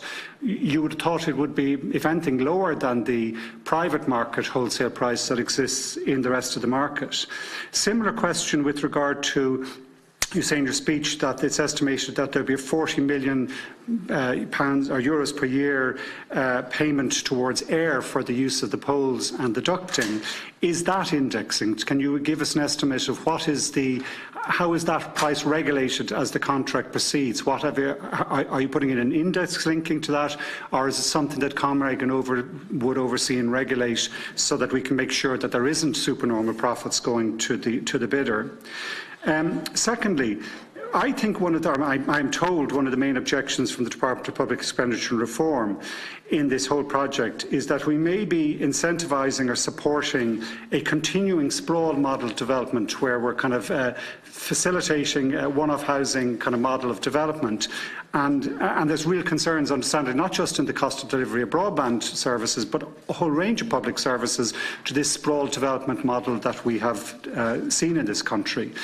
I understand from the briefing we've received is that you're expecting up to 60,000 additional homes be added to the some 500,000 that are already covered by the network. And I'd be keen to confirm with you, is there provisions within the contract for such a further expansion of one-off rural housing?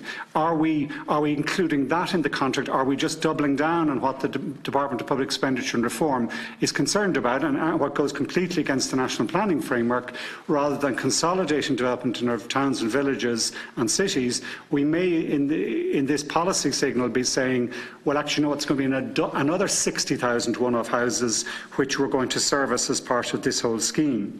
I'd be very interested if you could maybe just send, and you might not have it here, a detailed international or other analysis which backs up that statement that typically fibre decays in a 25 to 35-year period. I'd be keen just to know the facts around that, or the scientific examples or of other networks complex. I mean, fibre hasn't been deployed in this way in many cases, but I'd be interested to know what's the evidence for that, and I said you can provide it in a written response if it isn't available here today. In the 25-year period, you say you expect an 80% uptake in terms of the broadband service that's been provided. Can you give me a figure of what the expected uptake is in a 10-year period after the first 10 years? And two other questions, if I can, Chair. Sorry for multiple questions, but and we will have more as these months proceed ahead of us. A lot of the industry experts I have sought advice on this said to me that the percentage of houses we could address with wireless should be higher than, is it 2%, I think, that we're estimating in our draft plan. The cost might be significantly reduced, I would contend, if that figure was close to 10 or 15% and still maintain a very high quality service. Is that figure, that 2% figure, is that part of the really radical price inflation we've seen from some 1 billion, which was the original price estimate, over to 3 billion now in terms of the state's input? And the last question I have, with regard to the ESB, I believe there was a mistake made in parsing out the 300,000 houses which saw ESB exit, but I don't believe that the ESB's role is potentially finished. My understanding, again talking to officials and other parties involved in this whole process, is that there is still, as you say, flexibility between now and in 6 months' time, whenever the contract is finalised, for the developer to use ESB poles and in that process versus the air poles, and in that process bring some competitive process into this final stages of the contract. It's not that we want that at this stage it may be possible to get the ESB to take the whole project, but I fear in some of your comments and the Taoiseach's comments today, you're ruling out that possibility of the developer themselves negotiation with the ESB to use those wires. And I suppose the fundamental strategic problem I have is that we had this once-in-a-lifetime chance to go from having 2 sets of poles down to 1. Even that may not be possible now in the whole project. I still think we should pursue it as a policy objective in the remaining months of this final negotiation. And I believe the developer may actually have a real incentive and interest in that, because it may allow them to bid with air in a much more competitive framework if they have an alternative option still before them. I'm keen to hear how you think that process of negotiation might work out, including and involving ESB. And I suppose recognise you're in a difficult situation because you're also the shareholder of ESB, but I think we should keep that option open, and I'd be very keen to hear your views on that. Minister. Yeah, the €30 per month, that is an existing fibre to the home price. You're quoting fibre to the cabinet, which is a different, yeah. So they are, I'll have to confirm whether it's an index price. I presume it's a regulated price, and it would depend on the regulator over time.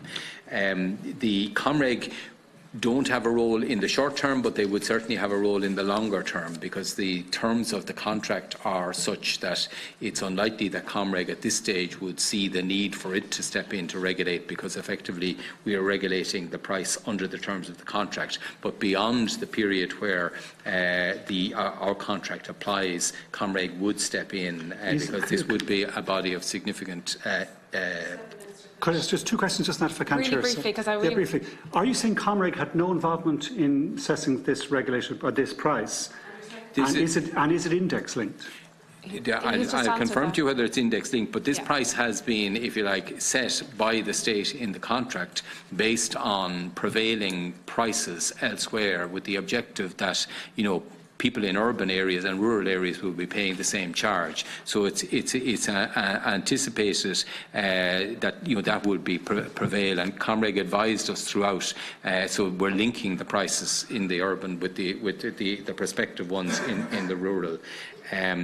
The payment to air is based, as I mentioned earlier, on they have a price €20 a pole. And 10 if shared, and that is a regulated price, and Comreg sets that, and it can set it based on a cost price based on a reasonable rate of return for the owner of the pole, and that obviously can be altered by Comreg as it decides independently. I will get you the details of the cable. Its lifetime is unproven. and in the unique conditions of rural Ireland, I'm told, it does degrade over time and needs to be replaced, its performance, and manufacturers provide a range depending on conditions. So there is a sort of an expected life that's based on established standards in the marketplace, but we can get you more on that. I haven't got the figure for the uptake at different points. I suppose this is something that obviously the contractor carries the risk. So, just as Bríd Smith was saying, it is the contractor who has done the studies, and it is that contractor who would carry the risk if the uptake is lower. The contract allows for 2% to be wireless. It is open to the contractor to come back to the department and establish that a higher percentage than 2% could still deliver the level of performance that we expect, and we could accept that, but we would have to be satisfied that the level of performance would be delivered. So it's only 2% that he, if you like, he can decide at his own discretion, but it also obviously has to achieve the standards set. The ESB, of course, the contractor can use the ESB infrastructure, and it is open to that contractor to use whatever infrastructures are available. We can't obviously oblige a contractor to use any particular provider of poles or ducts, because that would be interference in the marketplace, but it is very clear that the contracts provides that he can take access to any of the existing infrastructure, be it ESB, MANS or air. So that is at the discretion of the tenderer, and as you rightly point out, having choice certainly gives someone more leverage in the marketplace. Just one last question, which wasn't asked, Chair. Is there provision in the contract to allow for up to 60,000 new homes? No, it's 32,000 is the figure I have here, and that is I'm told that there's a higher band of up to 60,000. I could be wrong on that, but I will get you details of that. I mean, I think this isn't if you like an attempt to I wouldn't like to think that what we're saying here is that we're encouraging ribbon development. I think that's not at all the purpose of this. The purpose of Project 2040, and I know you may dispute this, but I mean, we are trying to, and for every climate reasons and for all sorts of reasons, we want to see compact and connected development on a sustainable basis. But the contract. The bidder has to connect whatever is built in the area that he's builds in, and I suppose in the baseline contract there is an envisaged possibility of what this might be. So there's envisaged an additional 32,000, and that could go up to 60,000 within the contract. Yeah, I think it's not. We have not, if you like, sought to. How does that marry with the National Planning Framework? I'll have to come back to you on that. I don't know where that figure originated. I'll come back to you on that. Thank you. Senator Tim Lombard. I'd like to welcome the Minister and welcome the clarity he's brought to many of the key issues regarding the National Broadband Plan and where it's going forward. Just to pick up on the comment made by Eamon Ryan regarding the 32,000 extra houses proposed coming to the Amber zone itself, I think that's a welcome step. I think this idea that the regeneration of rural Ireland should be not entitled to high-speed broadband is something that we should be supporting. If there is one-stop rural housing, whether they're agricultural-based, fishing-based, tourism-based, these are the people we need to ensure we do have rural Ireland alive itself. So in the next 25 years, to have an additional capacity of 32,000 in rural Ireland is a very positive step forward. I think that's one of the things that clarity being given here today by the Minister is important. So that would bring rural Ireland up to roughly around 575,000 homes roughly are going to be connected in the next 20 plus years, well, in the next 3 or 4 years, and capacity built in. And that's an important message and clarity that we got here today. And I wouldn't have the same views that Eamon Ryan would have about being a negative thing. I think it's a very positive thing, because that ensures that rural communities have the they have the ability to survive and the ability to renew themselves. So I do think that clarity by the Minister is something that I'd like to welcome. Could I ask the Minister, regarding the departments, there's an awful lot of fanfare being made about one department making a submission regarding the broadband plan and having a negative impact. How many submissions were received by how many departments regarding this? Like, we've had significant engagement, obviously, in this process itself. So we've talked extensively about one submission from one department. Has there been other submissions by other departments, and what did they say regarding this actual national broadband plan itself? Because I do think we need to have a balanced approach regarding what is proposed with the actual broadband plan. And could I ask, Minister, if we were to step back, and if we were to say, stop, this plan wasn't to go ahead, and if we were to start the entire process again, when would you envisage that the 575,000 people would get broadband? Do you believe that would happen in the next decade if we were to stop at this stage? Or do you believe this is the golden opportunity to ensure that we can deliver for these people? Like, geographically, 75,000 of them live in my own county in Cork. We're the most grossly affected of all when it comes to the lack of high-speed broadband. 13.5% of the people on this list come from Cork itself. I come from a constituency that's over 130 miles long. It takes some members of this committee, they can walk across their actual constituency in 2 hours. I can't drive it in 2 hours. So that's the significant difference we have. The biggest issue on the doorsteps, and I've been out an awful lot on the doorsteps, is the lack of broadband. People don't have no broadband, nothing at all. Like, you remember low-speed broadband, they don't run dial-up. So, like, this is a real issue on the ground itself. So maybe the Minister might clarify, if we were to say stop, scrap the whole plan and go into a complete re-tender process, when would we have suitable broadband for the people that contact my constituency office every day of the week, who want to survive in rural Ireland and want to prosper? When would they have the opportunity to do so? Senator, Minister. Yeah, I mean, as I say, I don't know the details of the National Planning Framework, but I am very conscious that what it's seeking to do is, A, revive rural Ireland, but also have compact development of our urban cities. But I don't want to pronounce on those numbers without getting a little bit more information. We got submissions from most of the departments who saw the merit of it. Obviously, you know, there's clear merit in smart farming, in digital education, in rural revival, in health and e-health. So those benefits are clearly outlined by those departments who are responsible for them. But that's not to denigrate. I mean, it is important, and I think it's one of the lessons that I've always learned. It's important to hear the sceptical voices too.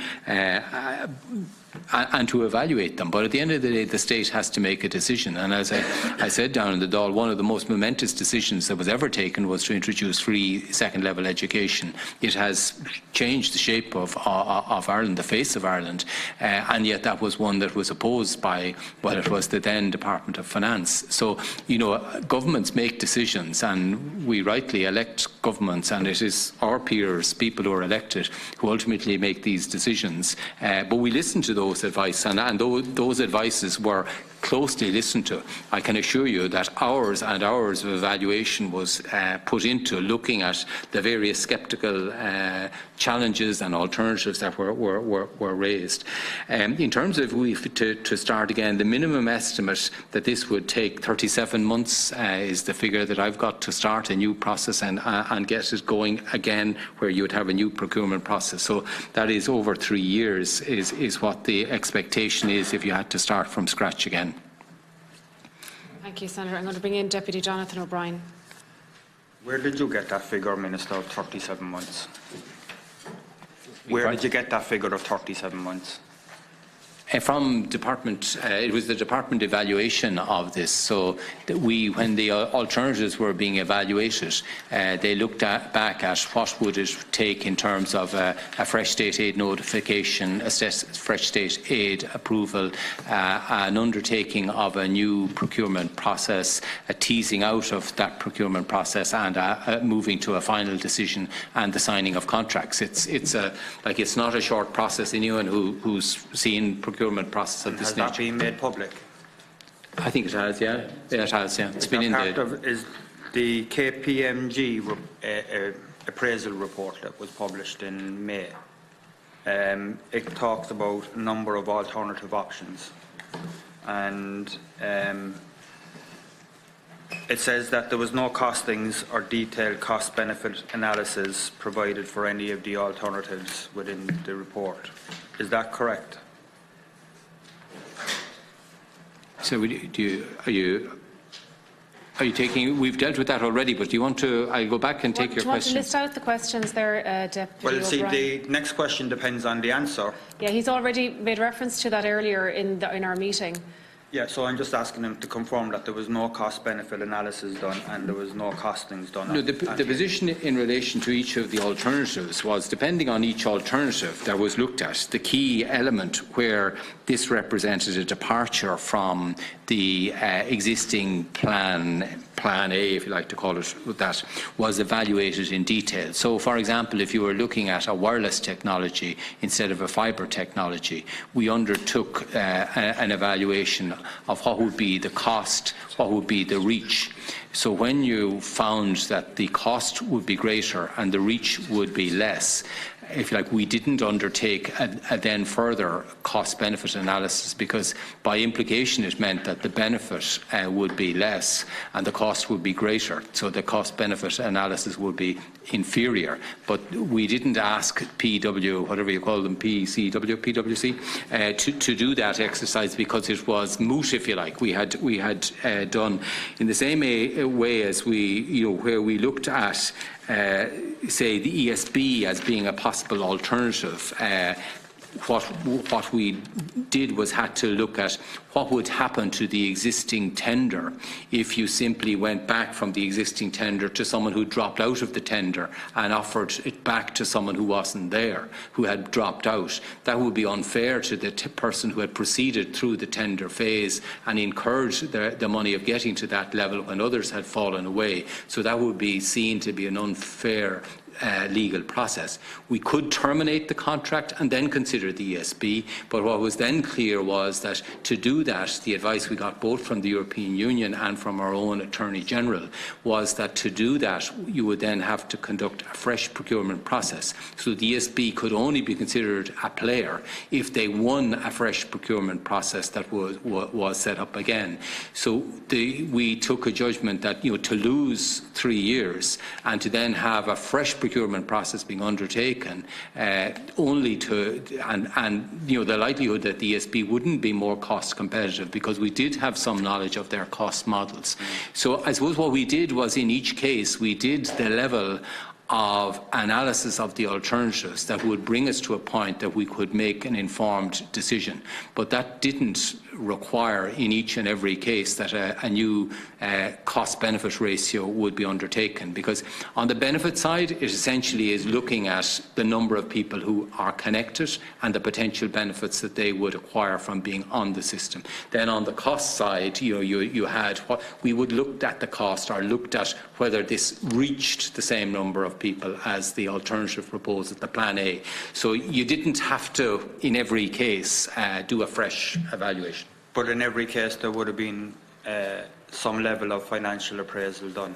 Oh, absolutely. A detailed appraisal of different elements of it, of reach, of cost, and so, of delay, of legal robustness. Those were the sort of elements. So each one was looked at. What does that bring to the party, in terms of an alternative? What does it represent? And those features were the ones where, if you like, the effort went into evaluation. But the financial appraisals in the KPMG report are all redacted. The financial appraisal, well, obviously the issue of financial appraisal is based on different, these are confidential models that are being, that you can't give out the whole detail of how a company is going to roll out its deployment, because that is confidential to the tender arrangement. But the financial appraisal was done on the alternative options that could be available. Yes.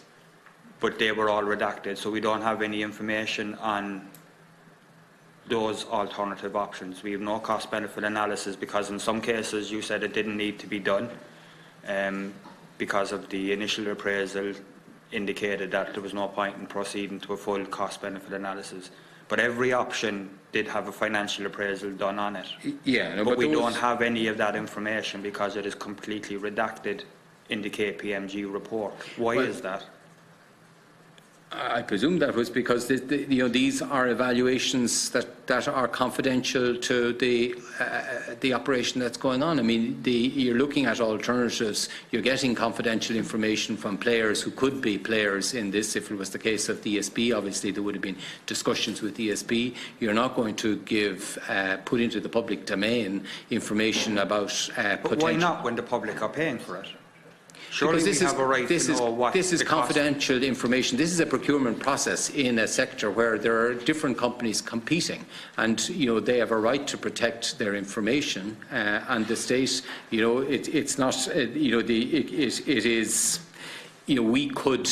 Supposing Plan A failed, but supposing we're not able to provide contracts, we're going back to those alternatives. We would not have estimates of those alternatives out in the public domain, which could then undermine the capacity of those alternatives to negotiate with subcontractors, because they would be seeing costs. So you have to provide a level of confidentiality in a situation where a contract is a live event. This is still something that would have to be negotiated with subcontractors. There are deals to be agreed. If you start to put out a whole lot of information about, what it would cost for a subcontractor to lay fibre to here, what would be the different cost elements, well, then you expose the hand of both this contract and indeed other potential contractors. So, it's not the sort of information you put into the public domain when you are still seeking to sign up subcontractors and different partners in the rollout of this scheme. One final question, Deputy O'Brien. In relation to the options, it talked about the window of opportunity of approximately 5 months before the full contract is signed, and it goes through a number of options, and one of those options, which maybe you could comment on, was the negotiated procedure without prior publication, and it listed a number of those options, but there was 4 options where there was no further detail provided. And I was just wondering around that negotiated procedure without prior publication, as an option if we cancel the contract now and went with that. And finally, you had said that the ESB wasn't an option, but yet we're now being told that the contractor could actually end up using the ESB network. But yet it's not viable for the state to cancel the contract and use the ESB network. But the private contractor who's going to sign the contract in 5 months could end up actually using that infrastructure itself. Yeah, the obligation of the contractor is to deliver 146,000 kilometres of fibre. They can use ESP poles, they can use air poles, they can use ducts. There isn't an obligation on them to use one or the other. There are regulated prices of both. And Comreg will decide what is the price at which a service will be made available. I'd have to say that using ESP poles does create additional health and safety issues, I suppose, that are different from dealing with air poles. There may be requirements that can make them more difficult to use, but that doesn't mean they can't be used, and they will be used where they are effective to do. And there is differences in these areas.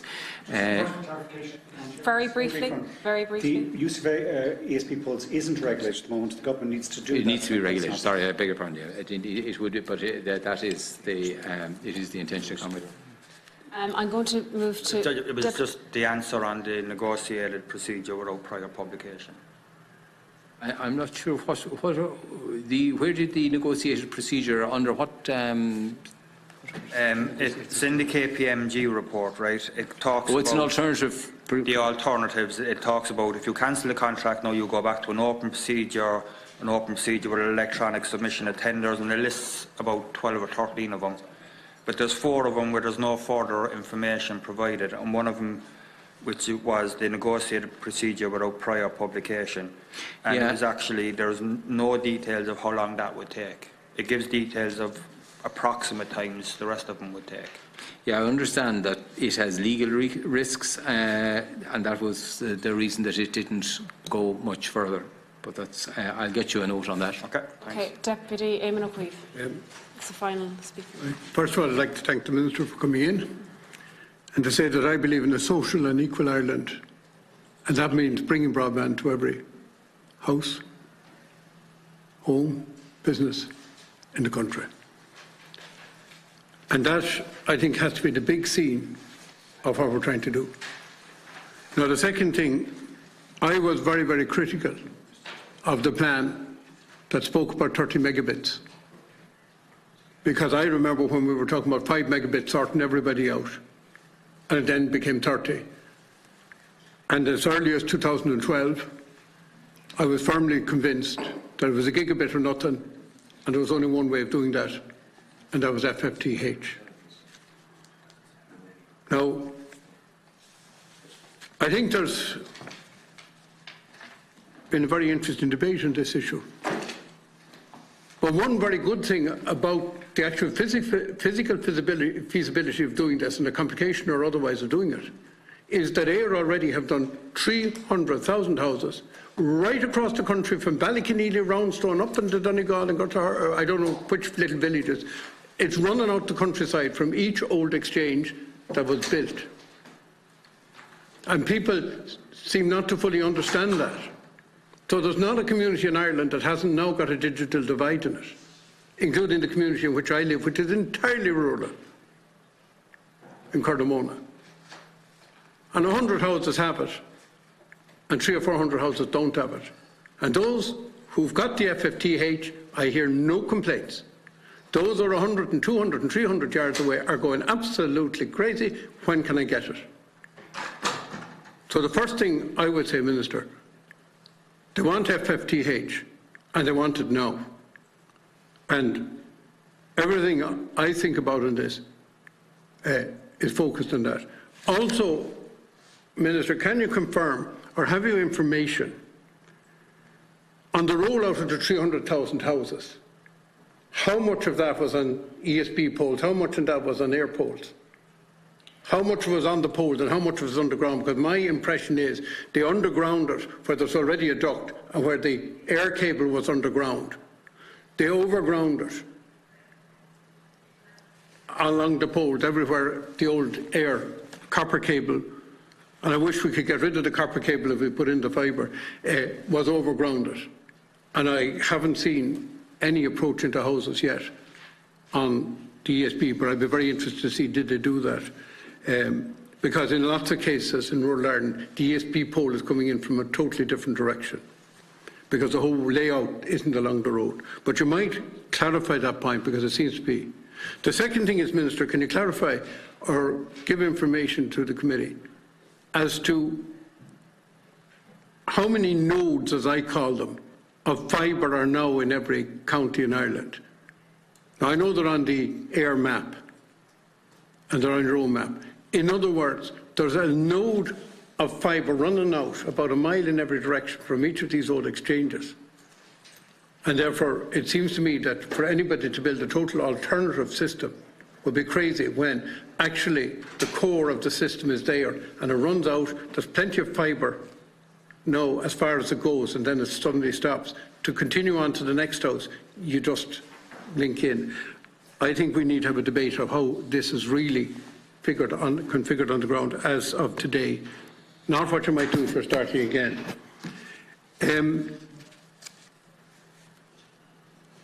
Now, the next question I'd have is, supposing the take-up exceeds the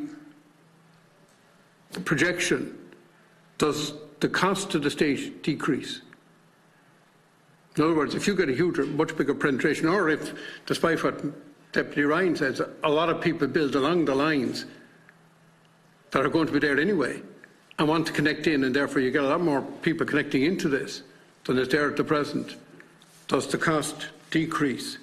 Because when people talk about take-up, I think it's very interesting to watch what happened to ordinary telephone lines, we say in the 70s and 80s, where it eventually went to a peak of 95% penetration before the mobile phone came in. I think it's interesting to watch just how it suddenly took off, and everybody, everywhere in the country, rural and urban, wanted it. The third question I have, Minister, have you figures, and you were publishing them for a while and then it stopped, you are publishing figures on take-up. In other words, what is the pattern of take-up when FFTH is provided in urban areas and when FFTH is provided in rural areas per 100 houses passed? And are we getting, because obviously there's a time lag between the FFTH coming in and it being taken up, but is there as fast a rise in the graph in the urban and the rural areas? Because that might give us some feel as to whether, which I don't perceive there to be, there's a major difference between urban and rural. I don't perceive there to be. On price regulation, is the €30 per month, that is for anybody connected to this system, and that's an independent price of any other regulation price that's going to be there in the market. Could you just... Now, could I ask you, were all of the observations of all of the departments published? And if not, why not? I'd certainly be interested. Now, I have reasonable respect for the Department of Public Expenditure, but they do take a negative view of most things. They have in the history of the state. But they also can make things, totally misunderstand things at times. I remember the classic case I had. I wrote to the Department of Public Expenditure, I had dealings with them, about a peer and in a seer, and my colleague deputy up here will, I think, be amused at this one. And the answer I got back was there was no need for a pier in Innisfree because we'd just built a very expensive pier in Inishmore. I can tell you they showed an incredible lack of information about how islands work, and that there's no point being in you get the point. Now, they have been known to take a view. Also, looking at the wording of it, what they seem to me to be telling us is rural Ireland can wait. Now, I think it is worth looking at this. There's 1.1 million people, forgetting about the houses because there are some holiday homes there, and they love the broadband, by the way. But 1.1 million people, if 50% of those, and most of us use broadband every day, and when we put it into old people's houses where they'll be monitored by family members and so on, that's going to be used every day. So let's take a figure that in 10 years' time, 600,000 people use this every day. That's only 50% of them. At a cost of $3 billion. I looked up the web and I got a figure that only 150,000 people are expected to use the new metro every day. It's 3 to 5 billion, I don't know what it's going to be.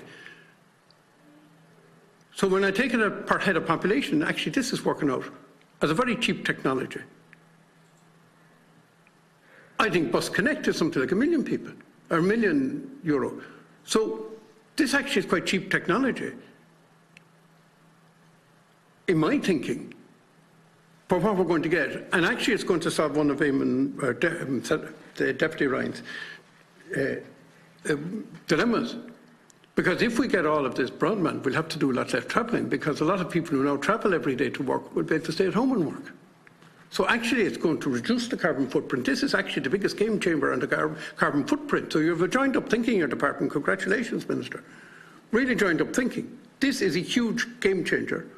None of us in Ireland, rural Ireland, know that if any kind of broadband ever go to a travel agent or people like that, or booking tickets or whatever. We don't physically go there. It's the problem you have with the post offices. We don't go there anymore. We just do it at home without any carbon footprint after us. So I have to say, actually, contrary to what a lot of thoughts on this are, this will reduce carbon footprint quite dramatically. It'll also deal with a congestion problem in the cities, because, for example, half of the people working in East Galway, in the east of the city in Galway, and all those massive industrial estates actually come from rural Galway. And if they could do some of the work from home, it would reduce the congestion and the busy time, because they could choose when to come and go to work in the city. So this is a huge urban benefit as well. Can I just ask one other, two other questions, Minister? Can you just clarify one issue? And that is, supposing you scrap this and you decide to start again, am I right in thinking that the state no longer could give this job, because it's a deregulated industry, to a state commercial company without a procurement programme? Is that right or wrong under EU law? So, unlike what we can do, thankfully, with the ESB still, unlike what we can do with the water network, am I right or am I wrong that the state could build this through a commercial entity without a procurement? I think we need clarification on that point. Maybe I'm wrong, maybe you could just go and say to a state entity, you build this, we own it, but that they be still a commercial entity. I think we need clarity on that point, because there seems to be some... and finally, in the contract, the one the people want to know, because all the people want is broadband. And I get more queries about broadband than I get nearly about anything. They want the broadband, they want to know. What they really want to know is this: do the successful bidders have to roll this out across the country, these 133 year one and so on? Or can they cherry pick, you see, because when Air did it, they actually were very fair in the way they went around the country, and they did small places and big places at the same time. Can they cherry pick, and in the early years, for example, keep to areas in and near the towns where there'll be a lot more houses per kilometre, and leave large swathes of the west of Ireland to the very end, to a 5 or 6 or 7 year window? Or do they have to kind of roll this out in an equitable way? Thank you, Deputy. Minister. I think the Deputy, to some degree, was prophetic in saying 30 megs was probably too low, because the EU have confirmed, at this in 2016, that the requirement was 100 megs for universal access, and as you know, this will go live at 150 and has the capacity to grow to 500 within 10 years. So I think you are absolutely right. I mean, I share your view that the thing that I hear most is the complaint that where the air has ended and someone else is left beyond. That's the most representations come from people who are frustrated in that respect. I understand that the air roll out is 90% overhead, and it's all on the air network. So that's the thing there. In terms of the nodes that will be used, there are 200 exchanges and 88 mans. I don't have those exact dotted onto a map, but those are the networks that will be the core system, as you describe it, on which we are building off to reach to deliver. If take-up exceeds the prediction, there will be gains in that 60% of the additional profit will be clawed back, but also it means that some of the exposures, such as encroachment, might not fall to be activated. So the state does gain from that. I understand that the take-up from Air, they have ceased publishing their take-up on the rural rollout. The last published figure was 14%, but I think the CEO of Air is on record as saying a couple of months ago that it has doubled since then, and I understand it's entirely on track with what they expected. So there is no grounds for believing there is some very different attitude to take up in rural rather than urban areas.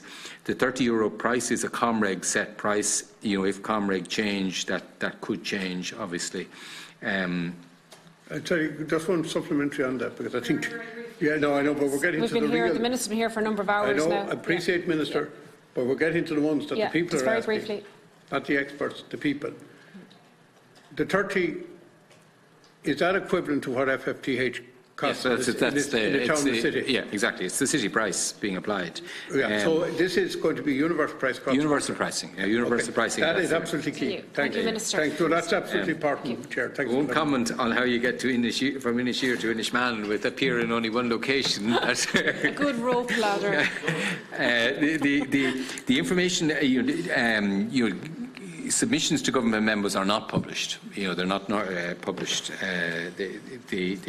But the Department of Public Expenditure and Reform were published because they were submissions of a different age. They weren't just to a government memo. They were submissions that had been made in the course of all of this process. So they were in a different category, and that's how they were published. Minister, I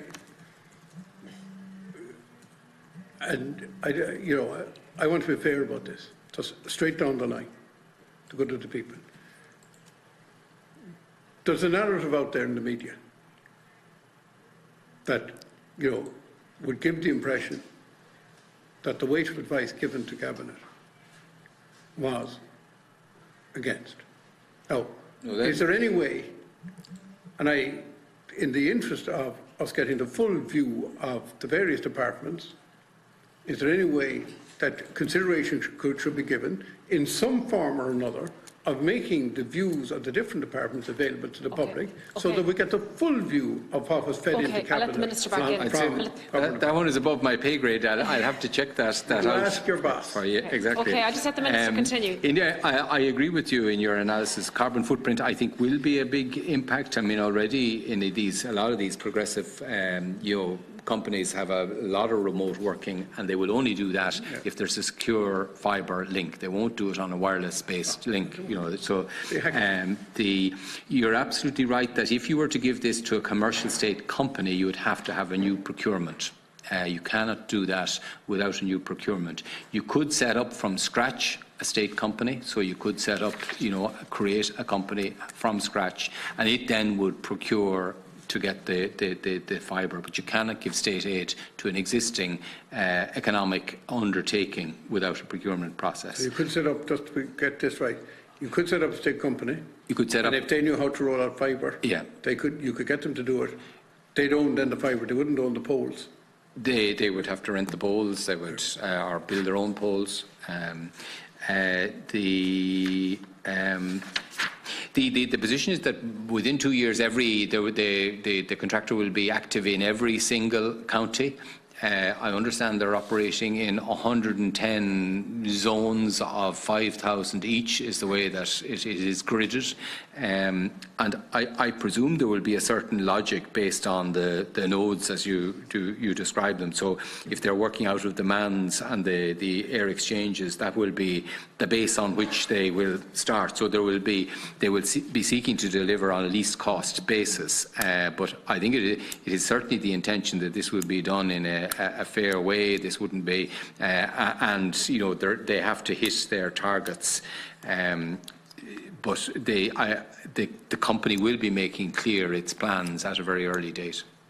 Yeah. Thank you. And can I just say, I think it would be hugely helpful for us if the company were to make known its plans as to the rollout. Because let's be honest about it, the media debate is about the financial and whatever. The people's debate of those in the 500,000 premises is quite simple. When?